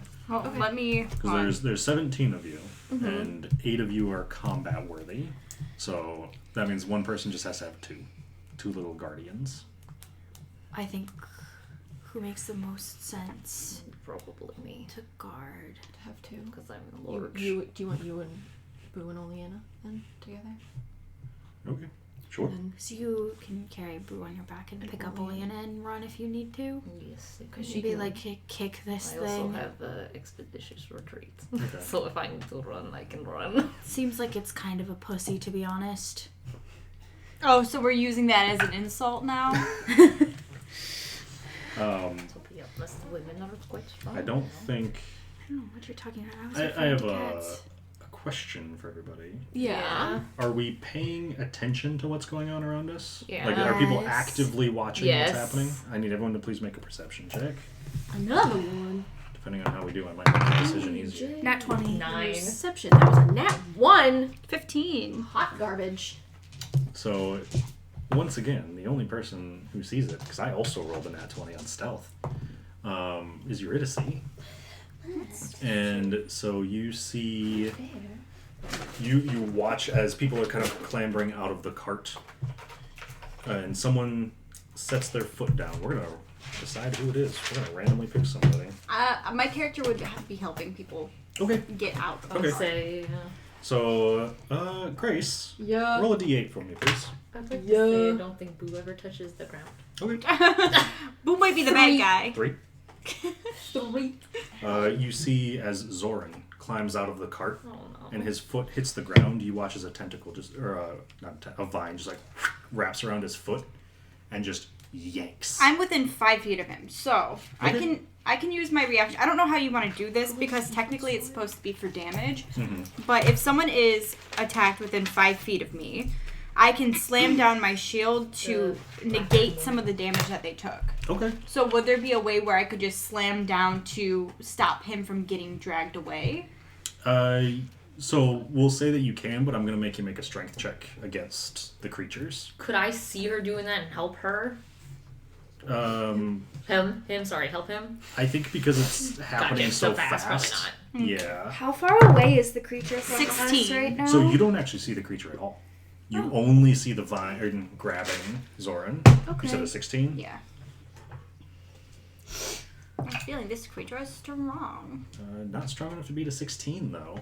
So you, like, crush down with your shield. And you actually sever the vine, and you're able to, like, grab Zoran and pull him away. And you're the only one who notices this, though. As you, like, stab your shield down into it, you actually watch as a little, like, burst of flaming ash just, like, shoots out of the severed tentacle. Or vine, I guess. And the only people who are close enough to it are you and Zoran. So I do need both of you to make a dexterity saving throw, please. No, not one. Zoran also does not pass. So you both wind up taking 3 fire damage. just about.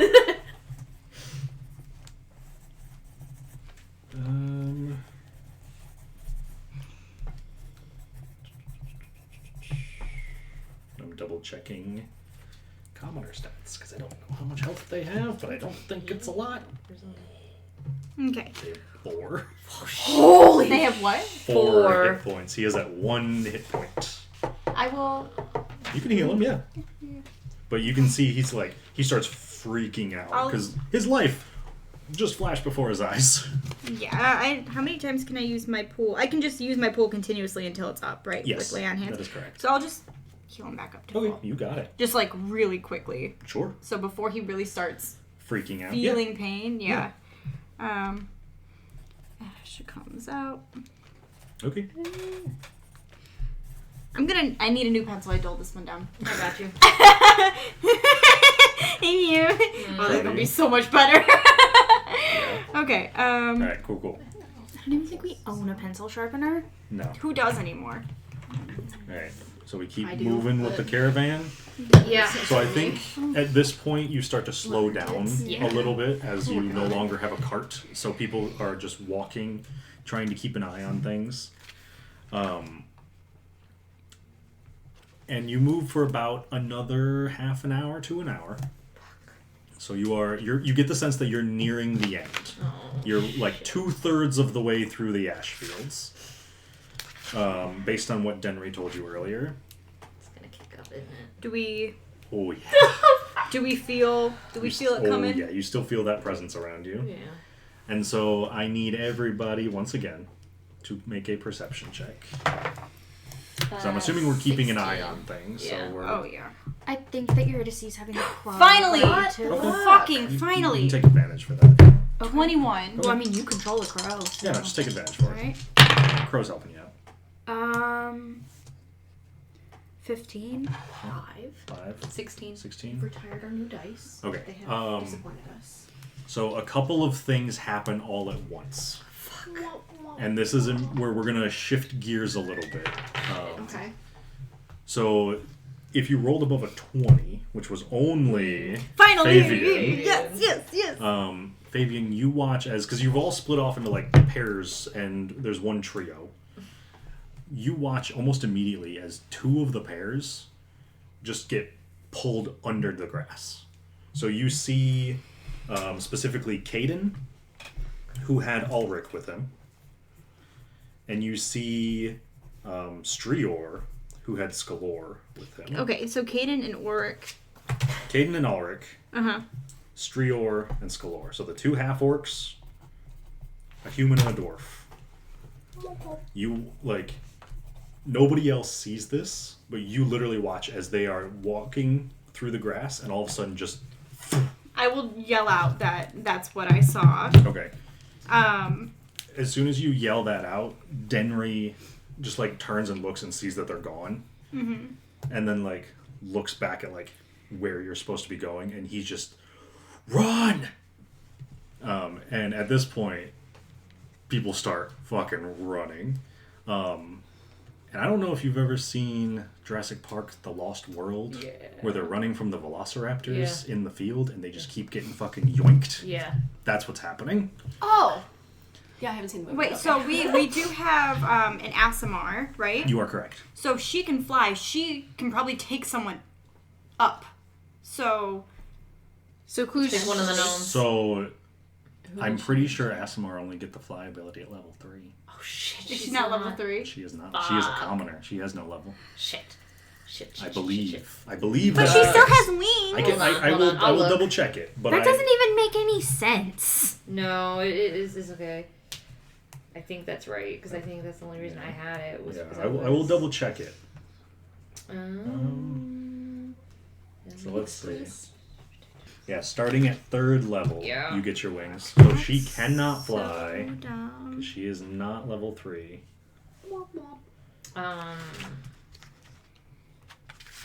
So what we're gonna do now, we're gonna transition into a skill challenge, which is something I stole from Steve. I knew you were turning into Steve. So we're going to treat each round as though it's a round of combat, but there's no initiative order. So everybody gets to do one thing to progress The party. And at this point, you have lost 5 of your 18, so there's only 13 of you left. And if you want, you can take whatever actions you would like. You can take whatever bonus actions. You can take your movement. You can dash, you can teleport, like anything you have at your disposal, you are capable of using, but everybody else is going to be doing the same. Mm-hmm. Okay? We are all, once everybody has taken their quote-unquote turn, the environment gets a turn. Right. Mm-hmm. Okay? So is there anyone who knows what they want to do? And we can't see the thing? You have not seen the thing. At this point, anyone who is like just a civilian, like a commoner, they're fucking booking it. And the grass doesn't count as a creature, I'm assuming, It like does the not. stuff that's taking us? You are correct. The thing that's taking you counts as a creature. The grass is not a creature. The creature is in the grass. I mean, I think we should all be running as a... So is it technically an attack when the tentacles come up and grab you? Like, Yes. do they take damage? You would take damage, yes. If successfully, like, hit. Okay. We're saying, like, your shield attack, like, negated the attack from last time. Yeah. But yes, it would be damage-based. Okay. So if I... well, there's only... deals damage against you? A creature other than you. Yeah, so I like I said, I think all of the commoners are probably running, and then they're probably using their actions to dash. So like they are moving. I'm going to use my Channel Divinity to rebuke the violent. So anyone within 30 feet of me has damage dealt to them by a creature other than me. I can use my reaction to force that creature to make a wisdom saving throw. On a failed save, the attacker takes the same amount of radiant damage that they just dealt. Cool. Okay. I love that. Sure. So if I see someone go down, that's what I'm going to do. Okay. You got it. To make sure that other people can keep going. Sure. Anybody else? We never picked my proficiency that I have Just pick it. It's fine. Can I just pick it now? Yeah, just pick it now. Yeah, that's fine. Are we booking it? Like, It's a decision you gotta make. Who do I have with me? Who do you want with you? So right now the options for who. So we know that Raina has Oleon and Boo. Mm-hmm. So your other options are Sarah, Zoran, Bior, Priam, and more. I guess I'll have more. I have a Okay. technical question. Yes. Could I have like one on my back, one hanging off in the front? Sure. For the gnomes? No. No, for It's Olean and Boo. yeah, that's And fine. Boo. That's fine. Cool. Then I'm gonna cast Expeditious Retreat. Okay. And what does that do for you? So, Expeditious Retreat, the spell allows you to move at an incredible pace when you cast a spell, and then as a bonus action on each of your turns until the spell ends, you can take the dash action. So I'm Okay. always dashing. Okay. Sweet. With 60 feet per thing. Sick. Yeah. Eurydice is just gonna grab more Mhm. using this extra strength she has. Yeah, for sure. And run her 30 feet and then use dash as a bonus action. Okay. Sounds good to me. Oh yeah, it's a bonus action to cast too. Okay. Can I hold an action? You can, yeah. What action you want to hold? If I sense, because it's a cantrip, so it doesn't do nothing to me. If I sense the thing coming to me, can I cast Ray of Frost at it? Sure. Cool. My thing is a reaction, so Okay. I'm not sure how you wanted to work that. We'll just, like, when the thing were to take an attack, Yeah. you can do it. Okay. Yeah. You just, like, prepared it. You're ready to go. Okay. Ori? I'm probably gonna do something similar to Eurydice. I'm gonna pick up. I think I have one of the gnomes. Okay, 'Cause so I you'd knew have that, like, I was Priam. shorter, so I could like yank them. Yeah. Okay. And just run. And I think if anything comes at me, I'm gonna try and use a dagger to like. Okay. Swat it away. Yeah. Sure. And I'm probably also using it to like cut through some of the grass if it gets Okay. really tough. Sounds good. Points. Yeah, that's all I can do. It is the environment's turn. It's weird. So- not being a caster. Yeah. I feel like I can do nothing. Being a caster? Nina. Yeah. Not- Roll a Not d8, a not please. caster, yeah. 5. I'm strong and angry, and that's about it. Let's see. This poor man. It's Zoran again. Oh, No. So, who had Zoran? I guess I would probably be with him. Okay. I'm not carrying him, but Yeah. because he's big With boy, him. like Yeah. yeah. So he, same thing. You watch as he just gets yoinked underneath. Reaction. And you're able to react. It doesn't save him. But you get the sense that it did damage to the creature that took him. Not enough to kill it, but it did hurt it. Did I see which way he was dragged? So because of the way that the grass is, you literally saw him just kind of get pulled down. But from your point of view, it doesn't even look like he got dragged in a different direction. Like he just He's went just straight down. Gone. Yeah. Okay, so there's nothing. There's nothing left. No trace. Okay. Then I will keep going. All right. We keep going. Everybody gets another round. Commoners are still just booking it. Yep, I'm gonna keep, because like I have 10 minutes of this. Yeah. This shit's yeah, on. Keep going, man. I'm running, and I'll do the same thing. I'll still hold my Ray of Frost if need be. Yep. I'm sorry, guys. Zach, no, why? I've rolled a lot of natural 20s this session. It's been going well. Yeah. Okay. I think it's kind of just the same for me. I don't think there's really Okay. anything else I could do unless I wanted to stop and fight, and that's not. Nope. Sure. That's what we're doing. It's not an option right now. No. All right. Anybody So else? is this... Oh, this is... They're making a dex save? Yes. Okay. I'm going to cast Bless Okay. on 3 creatures who are just in my area. So, like, the first 3 I can see. She's gone from my view. Yeah, Right? she's booked booked it. ahead. Yeah, so whoever I can see, not me, but I will give it to other people. Okay. Do you want to give it to some of the commoners? Yeah. Okay. So the only commoners left are Sarah, Bior, Priam, and Moore. That you can see, yeah. The 3 that are are right in my So line of we'll sight. say that it gets everybody but Bior. Okay. Okay. Eurydice doing anything special? I'm gonna keep booking it. Okay. You keep booking it. And if the thing tries to like snatch either of us, she'll use her rapier Okay. as like an Sounds good. attack. All right. Maddie, roll a d8, please. 1. That's Denry. So, Wow. Captain Denry, who is walking with Sarah, both of them just get yoinked down.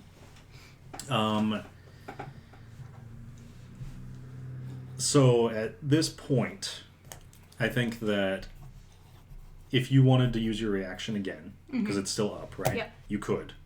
And then, Ori, you mentioned having a Ray of Frost. What's the range on Ray of Frost? I have Ray of Frost. Oh. What did you prepare?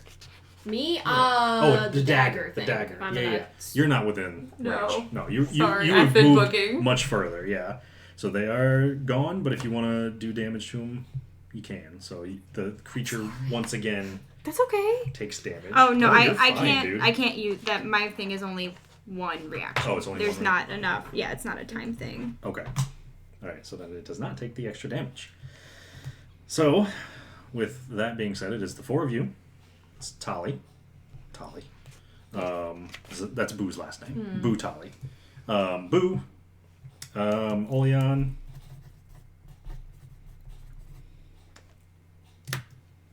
Did we get Ulrich? I think Ulrich's gone. Ulrich's been gone, yeah. Ulrich got pulled Bior down.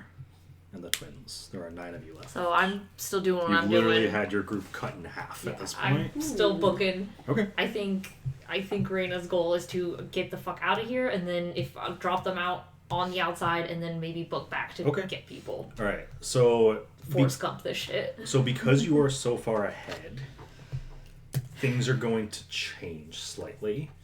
Because this is only 3... I only had this set up for 3 rounds. But you achieved the distance in 2. So everybody else gets another round of running. Something else is going to happen for Raina. Because Raina, you're... Who's on the front, who's on the back? I feel like Elena's on the back. I think I have holding Boo on Boo. the. I think he's holding. I got my fucking. Okay. And Oleon's just like gripping for dear life. They better hold on fucking tight. You run, and all of a sudden, your surroundings change. You hit the edge of the grass, and there's just a giant clearing. You can still see the burning grass all the way around. And as soon as you step foot in, you actually see, literally rising from the ground, like bursting from the earth, that same creature. Oh no! Ray of Frost, this bitch! We'll let you get in an attack, but then I'm going to have everybody's... So you're going to roll initiative. Boo and Oleon are rolling initiative because you have them with you. And the creature's rolling initiative. Everybody else has one more turn of running. Well, how many feet away is it? Good. Like, how many feet away So were we running? she's been like double dashing essentially. Okay, so she's been going like 120 feet per Something like that, round. right? I'm fucking Yeah. fast as shit, So boy. we're Okay. just for the sake of keeping things like mostly together, we're gonna give everybody else one more round of running, and then we'll say you catch up. Okay. So she has to be alone with this thing for 1 round. Hey, hopefully that means if it's alone with me, it's not with you guys. I hope. Yeah, that's, I don't think that's how that that's works. how I it's gonna know. work. I rolled initiative. All right, 20. Dirty 20. 20 is good. But you said I get my Ray of Frost damage in? Yes, I will let you do your ray of frost. Perfect. So it's just gonna be. Steal the dull one for your dumbass monster. It'll take 6 cold damage, and its speed is reduced by 10 until the start of my next turn. Okay. Give me just a second to mark. No, you're totally good. Because it's within 60 feet of me, yeah. Yeah, you have to roll to hit with Ray of Frost, don't you? Yes. Yes, sorry. Ooh, ranged attack spell. You're right. Roll to hit first. I use my spell attack bonus, yeah? Yes. 13. 13 does miss. Fuck yeah. So I figured that. I feel like in that moment you enter and you see it. You're Yeah, just like, I feel like I'm shit, and you just, skidding, like, and yeah. blast it. And it doesn't flinch. Like, it flies past its head and it just, like, looks at you and you watch as its head just, like, cocks to the side with its, like, sewn shut mouth. What are you? And then, so you rolled initiative. I gotta track. I gotta do everybody else. So it's gonna roll initiative. Please be low. Okay. What'd you roll? 20. So 18 okay. plus 2, so I'm at 20, yeah. Okay, so you're at 20. So you're definitely going first. It got an 11. Boo and Oleon. Oh my god, Boo. What did Boo roll? Boo got an 18. Ooh! Alright, That's my boy. Boo got an 18. He's gonna run up, hit it once, and then be fucking. Oleon got a 12. Everybody's going before the monster. I'm And a mother. then Raina got, you said a 20, right? Or 22? I got 20. 20. Because I rolled an 18. Okay, so that's going to be the order we'll use, and then when other people enter, we'll add them in depending on what they roll. Okay. And so we'll do one round of combat there. We'll have everybody run in, and then we'll re-roll initiative, and then we'll do the thing. So, I mean, Raina, you get to go again. You have run into this clearing with this creature. Fuck, you know what? Might as fucking well I'm gonna do Thunder Wave. Okay. I'm gonna try to see if I can push this thing away from me in any sort of way. Okay. They have to do a Constitution saving throw. Aye, aye, Captain. What's your spell save? 15. I'll make it a 15. Huh? Alright, make it a 15, nah. Oh, good. Okay, 12. so it's gonna be pushed back 10 feet away, and he's gonna take 2d8 thunder damage. Okay. That'll be 12 damage. 12 damage? Yeah. Alright. And So push you, 10 feet away. this creature's pushed 12 feet, or You guys 10 hear feet it, because away. you can hear it for 300 300 feet, yeah. Definitely. Yeah. Yeah, at least cut a good... You said it was how much damage, I'm sorry? 12. Because it was a 7 and a 5. Okay. So just for the sake of combat, I figure we probably don't need a mat. It's just the one monster. Yeah. And you're literally in like a 30 by 30 clearing. Yeah. So you can pretty much reach it at any point. Fireball. It is Boo's turn and Oleon's turn. Yeah. Bonus action. Sure. No, never mind. Okay. You are not within 5 feet of it. So Boo and Oleon aren't going to do anything because, like, Are they not even going to climb off me? I mean, they can. Fuck, I don't know. Is that if what I you want them. them to do? I don't know. I want to keep them safe. Okay. So Can I tell them that if it grabs me, let's go and run? yeah, you can tell them that. So they are holding on. You watch as this creature, which, fun fact, it's called an ash creeper. It's like It's gonna go. it like you watch as like it doesn't have legs necessarily. Like it almost looks like it's Is it like Doc Ock kind of with those kind of, vines? yeah. Whee! So it just like claws its way toward you with vines. And as it gets closer, you watch as it like literally rips the stitches from its mouth and it opens its mouth. And it opens unnaturally wide. Gross. And ash just out of its mouth toward all three of you in a cone. And everybody would have to make a dexterity saving throw. I will, because you have one on the front and one on the back, I will give you the choice. I will let you protect one of them.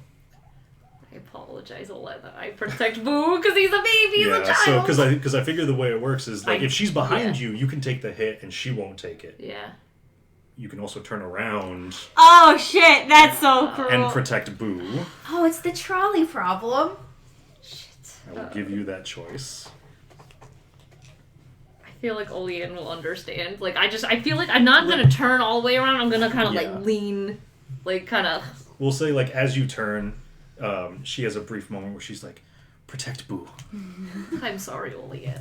And all three of you make a dex save. We'll say Boo doesn't have to make it. Yeah, okay. Olean will still Oh, make nat 20! She'll still make it. Olean doesn't make it.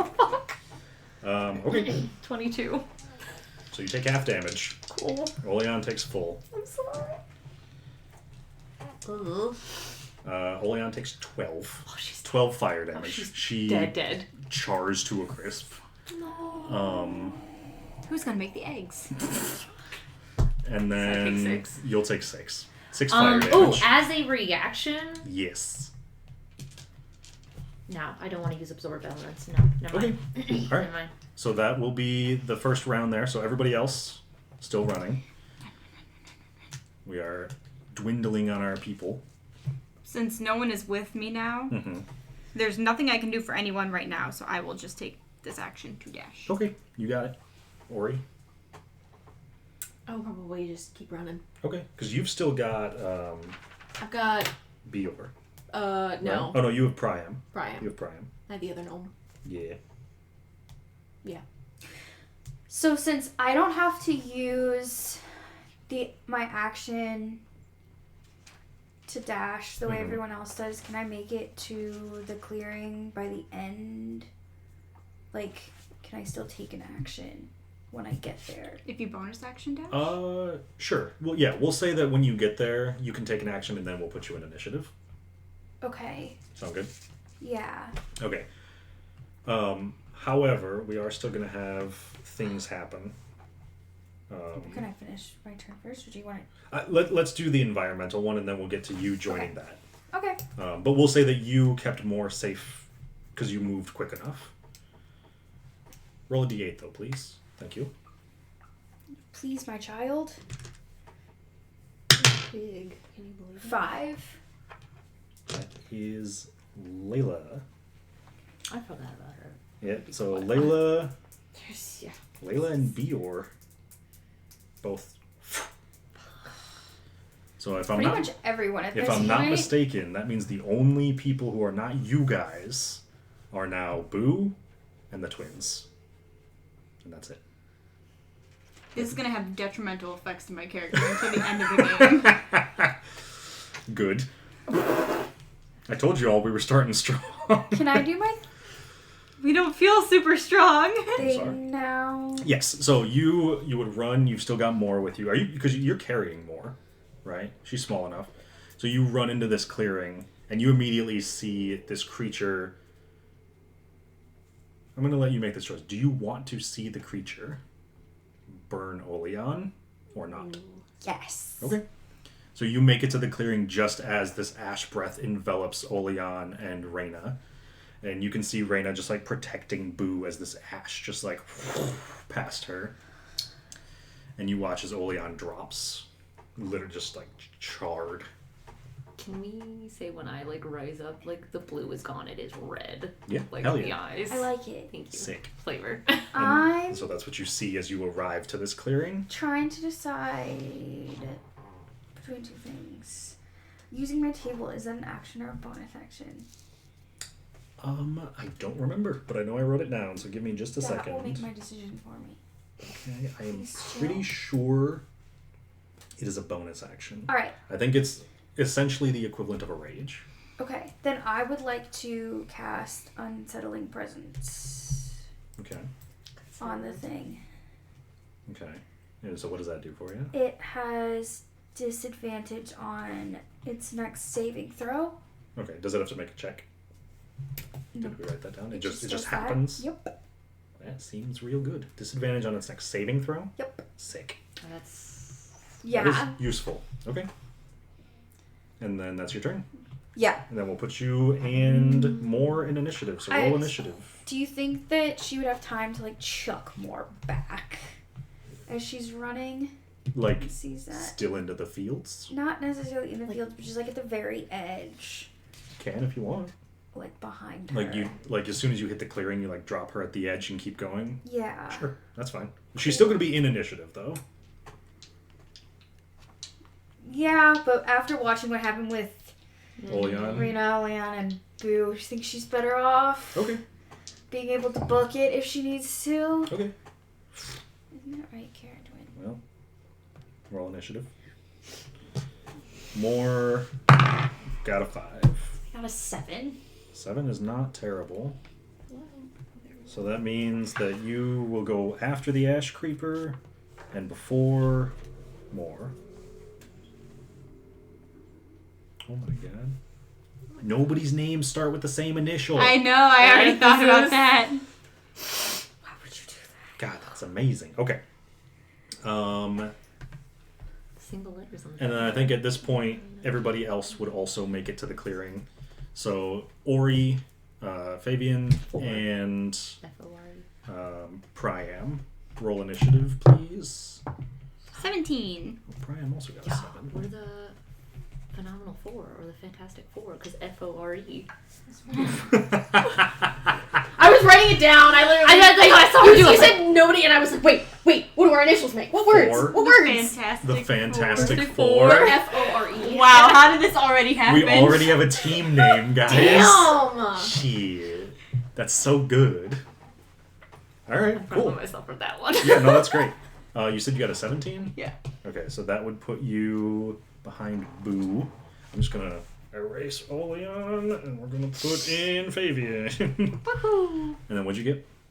What? Initiative. Oh, I'm rolling. I didn't Yeah, realize you that got was there. You got Hello. distracted by the Fantastic Four. I did. Oh, and I just drew We a have line. so much bread left. Who Initiative didn't eat is- their bread? I didn't eat my bread. 11 is my initiative. 11. Okay. Oh, I think bread came with the salad, too. What's your initiative modifier? +1. +1. You lose the tie. You go What? You go after the Ash Creeper. Oh, God. Ori is never a loser. Bit my chin. Ori. Okay, She's an ad cat. so that means we got everybody in She initiative. ass creature. So we will start off with Raina. You get to kick off your turn. Beat him up. I am incredibly angry right now. But Rage. I don't want. I can't. I wish I could. If I could, I would. Just wait. I feel like. But first, Rage. Like she like hits her gauntlets together, and you hear kind of like Clank. clank. No, but you hear like a like there's Like a throwing. like yeah, because I feel like she activated hollow. Sick. her thunder Yeah, gauntlets. hell yeah. But I'm not running up to this thing fucking yet because It is pretty close to you. It's like within 10 feet. you're there, baby. Like, you're not within melee range, so if you ran away, you're just not going to get an attack of opportunity. But I can't hit it if I don't think so. Thunder gauntlets are like melee. So Thunder Gauntlets are melee. Hit it. I pushed it 10 feet away. Yeah, Oh, because it was right there. Yeah, and then it ran up to you again. Fuck it. You know what? You can do it. I'm gonna hit this bitch. Sure. Roll to hit. Fuck. It's only a 7. Bread. I don't hit it. 7, yeah, 7 Right. misses. Did you, when you ran up to it to hit it, did you take Boo with you? Or are you leaving him where he was? Oh, he's gotta be on me. Okay. I feel horrible. Like, I Okay. cannot let this child go now. So at I'll this tell point. you what. I will make a deal with you. Okay. That I will let you take any damage Boo would take I'll do it. instead of him. I think Raina would do that, yeah. Okay. That's fucking fair. Because you've got him like wrapped up in your arm, so like you could very easily just like Yeah, I protect. feel like, yeah. Give him Okay. the shoulder.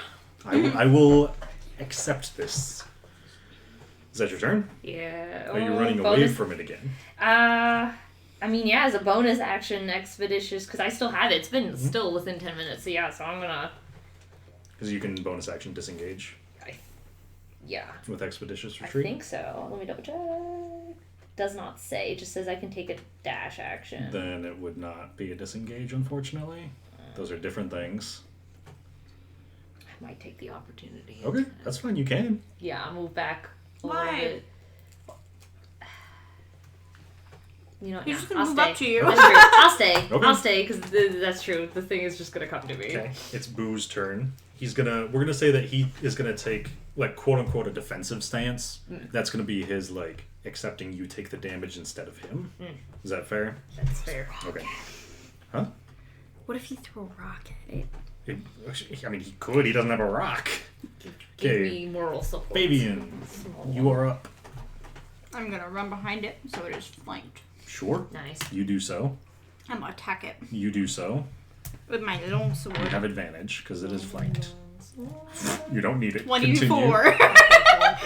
Could be a nat 20. No. 24 Okay. does hit. And I'm gonna pump a smite into it. Yep. Oh, nice. How fucked up would it be if it didn't hit? I honestly would cry. If it didn't hit, I'd be like, oh, we're I've supposed hit to it kill already. this. No, I've hit it already. What if it was just a big fuck No, you you to did- Maddie? It You did hit with make the- Thunder correct, Wave. You hit correct. with Thunder Wave. Yeah. Correct. It did make the Papa thing. smite. Okay. Because the Ray Frost Papa did smite. not hit. Papa smite. Not to be confused with Mama Smite. Where did Or my Papa smite Roach. go? Papa Roach. It's my last Smite resort. a saving throw spell? Okay, it's 2d8. oh, I get 3d8. Okay, so For your smite, yes. yeah, Oh. 9. Ooh. 17 points of damage, That's baby. good. Total? Yeah. You don't add anything for the... Oh wait, my You add your strength modifier, right? yeah, plus 3, so So 20 points of damage. 20. You just like swing down onto this creature. I'm trying to one-handed swing. Not Oh, like you're regular. right, because you got your One shield. Yeah, one hand down with your thing, and you watch this like radiant energy pour out of Favyon's sword, and just like into this creature. I need everybody within 5 feet, which is Favyon and Raina. Please make a dexterity saving throw, please. Uh-oh. I'm not good at these. 18. 18 passes. 7. 7 does not. So Favyon, take 5 fire damage as you sink your blade into it, and again those ash spores just explode out of it and burn at parts of you that are exposed by your armor. It is now the ash creeper's turn. I wonder who's gonna hit. We're gonna roll this d6 to see if it gets its ash breath back. Oh my god, it does. Oh, and it's such a big blast. It's a 60-foot cone, baby. It is smart enough. It is going to move. You watch as it like sinks into the ground. It is leaving your spaces, so if you both want to take an attack of opportunity, you are welcome to Oh, do so. hell yeah. Yeah. Actually, you know what? I lied. It's going to use a bonus action to disengage, and then it's going to Son of a bitch. It's gonna go into the and it's going to ground. sink into the ground, and you watch as about 30 feet away it pops back up again. And again, its mouth like opens unnaturally wide, and this blast of ash shoots out across the field. And because it's a 60-foot cone, it can hit literally everyone, including the twins. Some people have they're blessed. Yes, both of the twins are blessed. That's a D4, correct? That they add to it? Okay. So I need everybody to please make a dexterity saving throw. Again? Yep. Oh shit, that's 4. Oh my god, I rolled a nat 20 for both twins. Nice. 19. 13. 4. The 4 fails. I got that. Everybody else passes. Can I bonus action defensive field? It's not I'll your do it action. later. That's right. Never yeah, mind. it's got to be a Yep, reaction. yep. I do have a reaction. That's only absorb elements. Please roll a dex save, Grace. Me or no? I'm just kidding. God, you're right. Grace shows up. What the fuck am I doing here? So, unfortunately, though, half damage, if you take it, is 7 fire damage. What? The dex save. Is still enough to kill the twins. No. I was an 11. 11 fails. You will take the full 14. Oh shit, we take 4 now. And yeah, if you pass, you take 7. If you fail, you take 14. That means the only commoner left is Boo. I do math. Ori, Yeah. it's your turn when you're ready. Cool. Sorry, I have to do math. Oops, not what I wanted. Yeah. So I guess the only thing I can do is rage. Hell yeah. So that's what we're doing. Which means I get to roll on my table. Yes, ma'am. Do you have the table or do you want me to pull I it do up? have it. I Okay. have it typed up. Beautiful. Where? Are you a wild magic barbarian? Hell yeah, am. she is. I know that table well. It's a different table. Oh, I don't know this table Yeah, well. wild magic barbarians have a different table. Weird. 5. Okay. Whenever a creature hits you with an attack roll before your rage ends, the creature takes 1d6 force damage as magic lashes out in retribution. Sick. I didn't want to type though, so I don't know why I decided that I was going to do that. So yeah, I guess I'm doing that. Okay. Which is my bonus action, and then as my action, I'm swinging at it with my greatsword, I guess. You got it. You can 'Cause easily that's- close the gap to it. It's only about 30 feet away from you. I'm not using this one. It gave me 10s last time. Roll to hit. Well, Did you want... You're level 3, aren't you? Do you have reckless attack yet? I think I you do. Do you want to use it? Yeah. yeah. Yeah. That one was 11. That one was a 10, so we're still using it. Okay. Plus my regular, and then I also get a +2. No, the +2 is the damage. Oh, Yeah, not the- my attack. The okay. +2 from the rage goes to So damage, that's a not attack. 16. 16. That is its armor class. Wow. So you do hit it. And now we know it's armor class. Now Good you job, know Oh it's my Grace. armor god! class. Yay! Roll damage. So 2d6. Where are my d6? I'm surprised no one got a charged lemonade. I thought about it. Hello? Didn't want to die.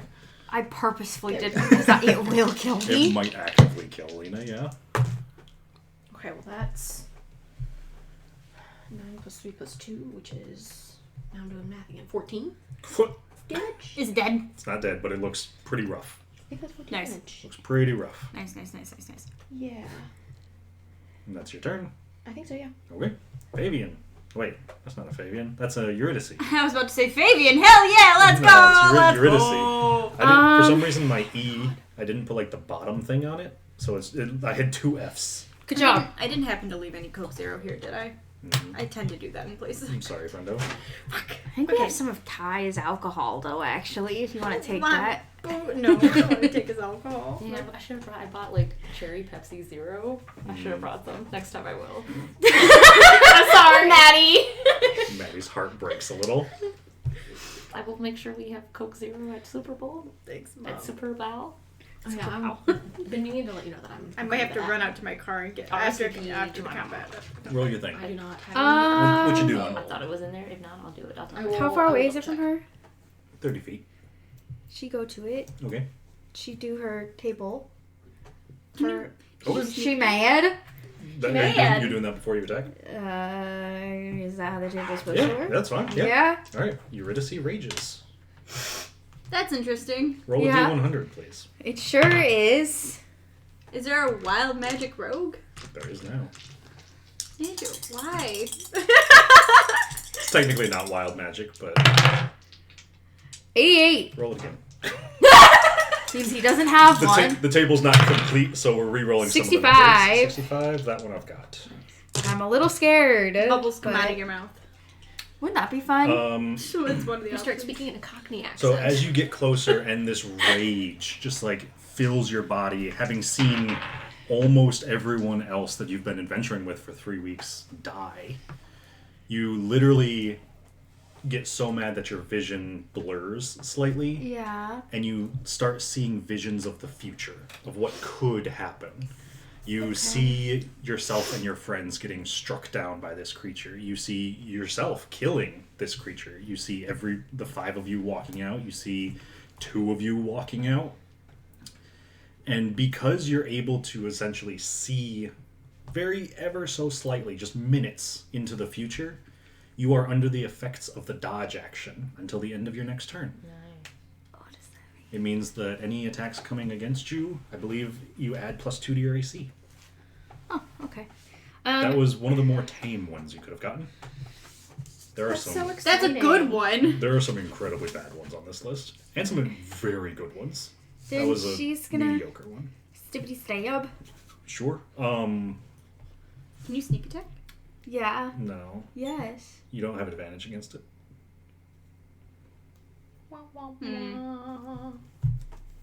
You would need an. Oh, 'cause you it- would need an ally within 5 feet. It or have teleported advantage. away from everyone. Yeah, I'm sorry. I'm still gonna stab it. Yeah, for sure. Wait, am I not? Oh, you ran up to it. Oh, hell yeah! Sneak attack. Sneak attack! Sneak attack! All right, first sneak attack of the campaign. Let's go. Nat 20. Let's go! Oh, fuck this thing I up! don't think this thing gets another turn. God. So I believe you have 2d6 for your sneak attack. So you essentially you're hitting it with your rapier. Yeah. So that's what, a d8 and 2d6. Plus 4. Although it's doubled.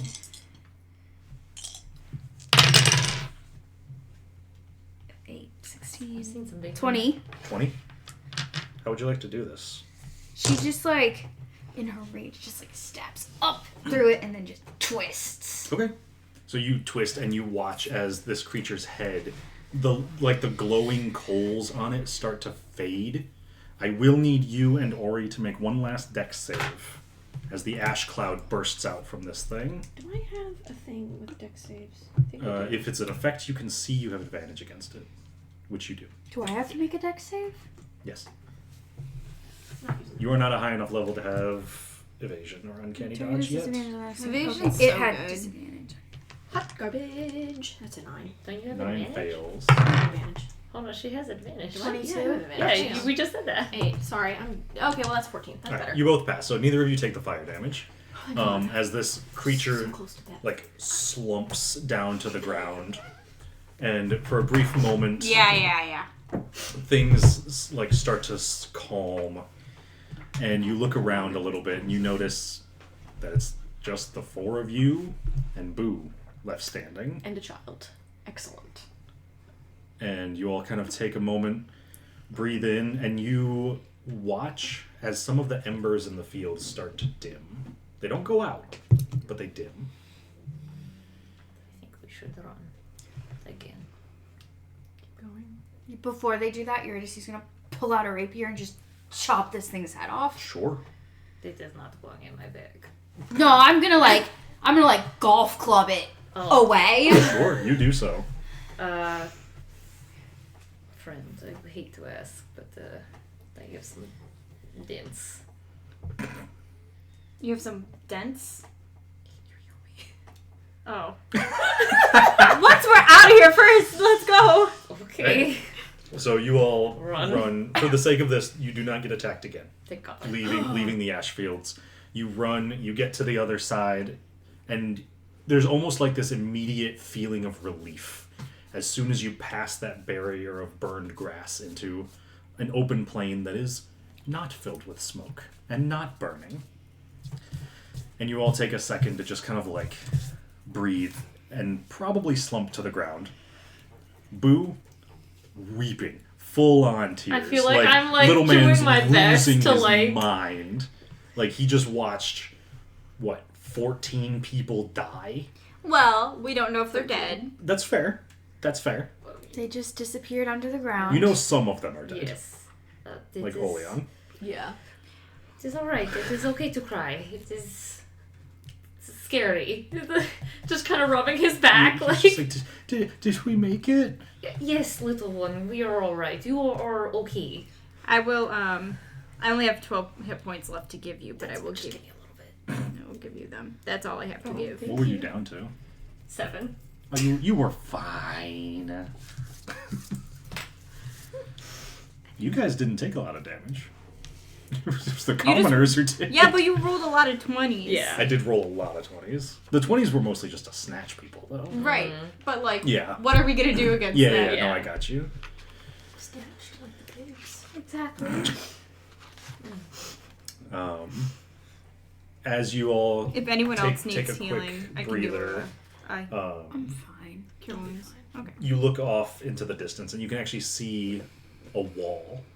And it looks like it's a city that is completely walled off, and it's at the base of a mountain. So the wall like connects with the mountain, and as though the mountain is like the back protection for this city. And you would all have the quick understanding, like, this is Pyrrhus. This is the city you were looking for. And you could very easily reach it within a couple of hours of walking. Presumably much safer walking. Yeah. While still not safe. Like, you are still in the wild area, but it's safer. Is there anything you want to do before going to the city?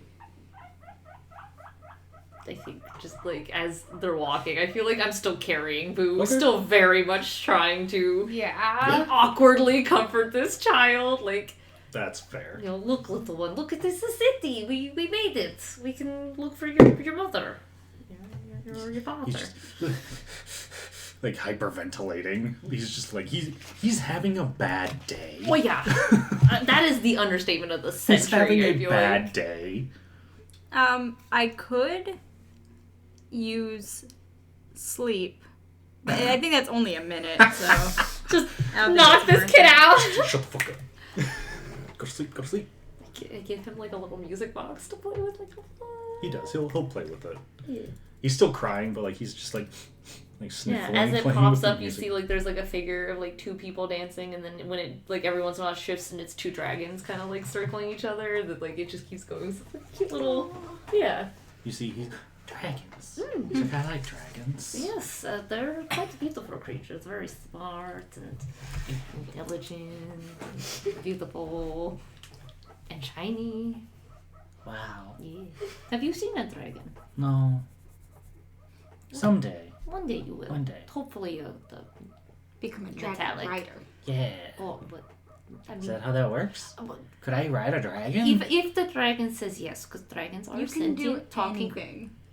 within reason. As long as I have consent. Correct. Yeah, of course. Yes, correct. Consent correct. is key. Yes. So wise for one so young. All right, and you guys go to the city. Is that the plan? Yeah. Okay. Toasted. Yeah, you are toasted. Yeah. At this point, the sun is like starting to set, so it's like late afternoon. Like you're looking like maybe 5, 6 o'clock. So the sun's not fully down, but you get the sense that like by the time you hit the city, it's gonna be like dusk.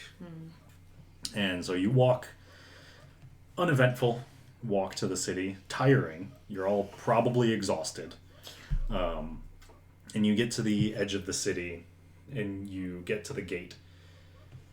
And the gate just like there's no guards at the gate. Nobody's outside of it, but it just like cracks slightly, and these giant like white marble doors, they like crack open just enough to let people through. They're not big enough for anything else. Yeah. And you come through and they close behind you, and you look, and there were guards that like actually like shoved Yeah. and shut the doors behind you.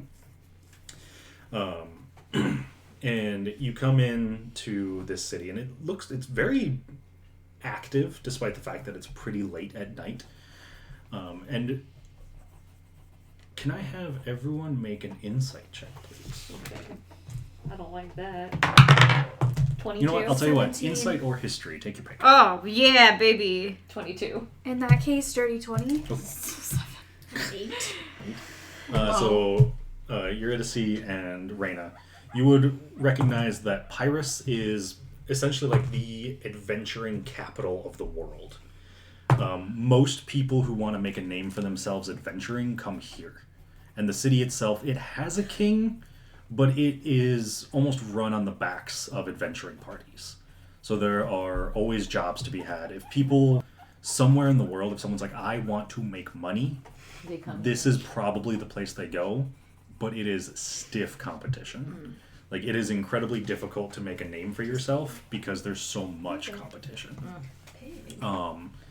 And so coming in through the gates, you immediately see a young elven man. He's got like red hair in like a, I'm trying to think of the style, like long hair to his shoulders, but he's got like a braid in the center. Yeah. You know what I'm talking about? Yeah. Dressed in like leather armors, and he kind of looks over at you all, and he's like, you see him get like a quizzical look on his face, and he steps forward a little bit. Did you just come through the western gate? Duh. Does that mean the bridge is fixed? No. No. We came through the fields. You see, he immediately, like, his face just like drops. He's like, you came through the ash fields. Yeah, you've got like little scorch marks I feel on like- you. I You'll probably feel like- all have a little Yeah, bit of like- scorch on you. He just goes, what the fuck? I'm just going to ask him, kind of like a, I don't want to say son because he might be older, probably is older than me. As an elf. Yeah, as an elf, Yeah. they just all look young. Would you mind pointing us to tavern inn somewhere? We need some rest. Yeah. I'll tell you what. I've got my crew in the sloppy sow around the corner. No. I'll introduce you. If you came through the ash fields, first round of drinks is on me because I have to hear that story. It did not go well. What is the inn's name? The Sloppy Sow. This is a sloppy sow. OW. This is Yep. the sloppy sow. The guinea sloppy pigs sow. are sloppy sows. No, just Quinn. And he immediately takes off and he starts chatting your ear. He's very similar to Favyon in the sense that he will continue to talk. Does he tell us his name? He does not. It does not come into his head. He heard Ashfields and he's like, I am in. I need to know. I want details. Favyon is uncharacteristically quiet during this. There's a second one of you now. And you eventually Just reach. because we both have red hair does not mean we are related. That's not why I said it. I think she did the talk. You eventually reach a small tavern. It seems relatively quiet. And you go in, this elven man kind of leading the way. And you see there's several tables and a barkeep. And you see a small table that has 4 people sitting around it. And this man just goes, and he leads over to the table and he goes, friends, you'll never believe the story that these people have to tell. And he looks at him and there is a half-orc man. You son of a bitch! And he just goes, oh, alright, sit down then. I'm Kalim, by the way. How do I spell that? K-A-L-I-M. K-A-L-I-M. Kalim. That's Kalim. It's not Kalim. And the elven man goes, Kalim's one of the best to watch your back, but don't make him angry. You'll regret it. That's clean. She agrees. The 2 next to him, you see an Aasimar woman and a tiefling woman. Mm-hmm. And the elven man points to these 2. The twins. This makes sense. And the Parents, celestial parents. the Aasimar woman goes, the name's Ariel. Pleasure. It's spelled like the mermaid, or? Yep. Okay. And then the tiefling goes, hi, I'm Zari. Spell that. Z-A-R-I. Okay, cool. And you? And they're both you watch as they also kind of produce a little glimmer on their hands. They're we're the talent of the group. Beautiful. And you, Thank you. elf man? Well, hang on, there's one more. We're getting Oh, there. I didn't realize there was another person. Yeah, there were 4 Sorry. Oh, my bad. Points to the next one, which is a human woman, long brown hair, wearing cerulean blue plate mail. Cerulean? Cerulean How do you blue. spell cerulean? C-E-R. I don't even know how to spell it, and I'm an artist. U-L-E-A-N. Yeah. L-E-A-N. Cerulean. There's no I. Cerulean. There's no I. I'm scared. Okay. I hate spelling. It's okay. You've got 2 language arts teachers at the table with you. It's gonna be okay. And you can see, and if anyone wants to make a religion check, you can. There's a Why symbol. not? There's a symbol on her armor.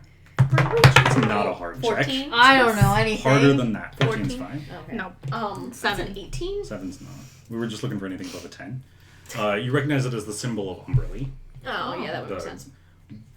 the goddess of the ocean. And what's her name again? Cerulean. Her name is, and the elven man just goes, this is Margot Admetus. Oh, this is... And my name's Galena Delvincarian. A pleasure. And I think that's how we'll end the session for today. What's it? How the fuck do you spell that? Galanadel, G-A-L-A-N, I'm just putting Galen. O-D-E-L. He doesn't go by Galen. He goes by Galanadel. He doesn't change his name until much later. Galanadel what? Vencarian. V-E-N-C-A-R-Y-N. And Margot Admetus. I'm just gonna put Margot. How you doing, Lena?